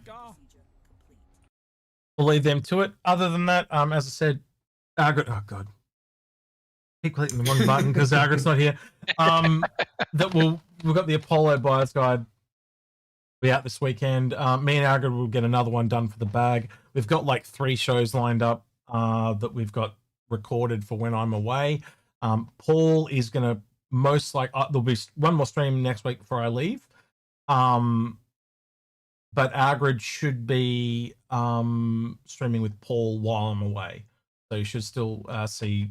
I think it's 2 streams while I'm away with Paul and Algared. Oh, sweet. Yeah, so you can enjoy those without me. Finally, the good stuff. Exactly. Anything you gentlemen want to say before we head off? You're leaving us with the unfettered rantings of an old man? I don't know how that's going to go. It's just going to be 2 school teachers. It's just going to be 2 school teachers talking about law for 2 streams. So good luck. Exactly.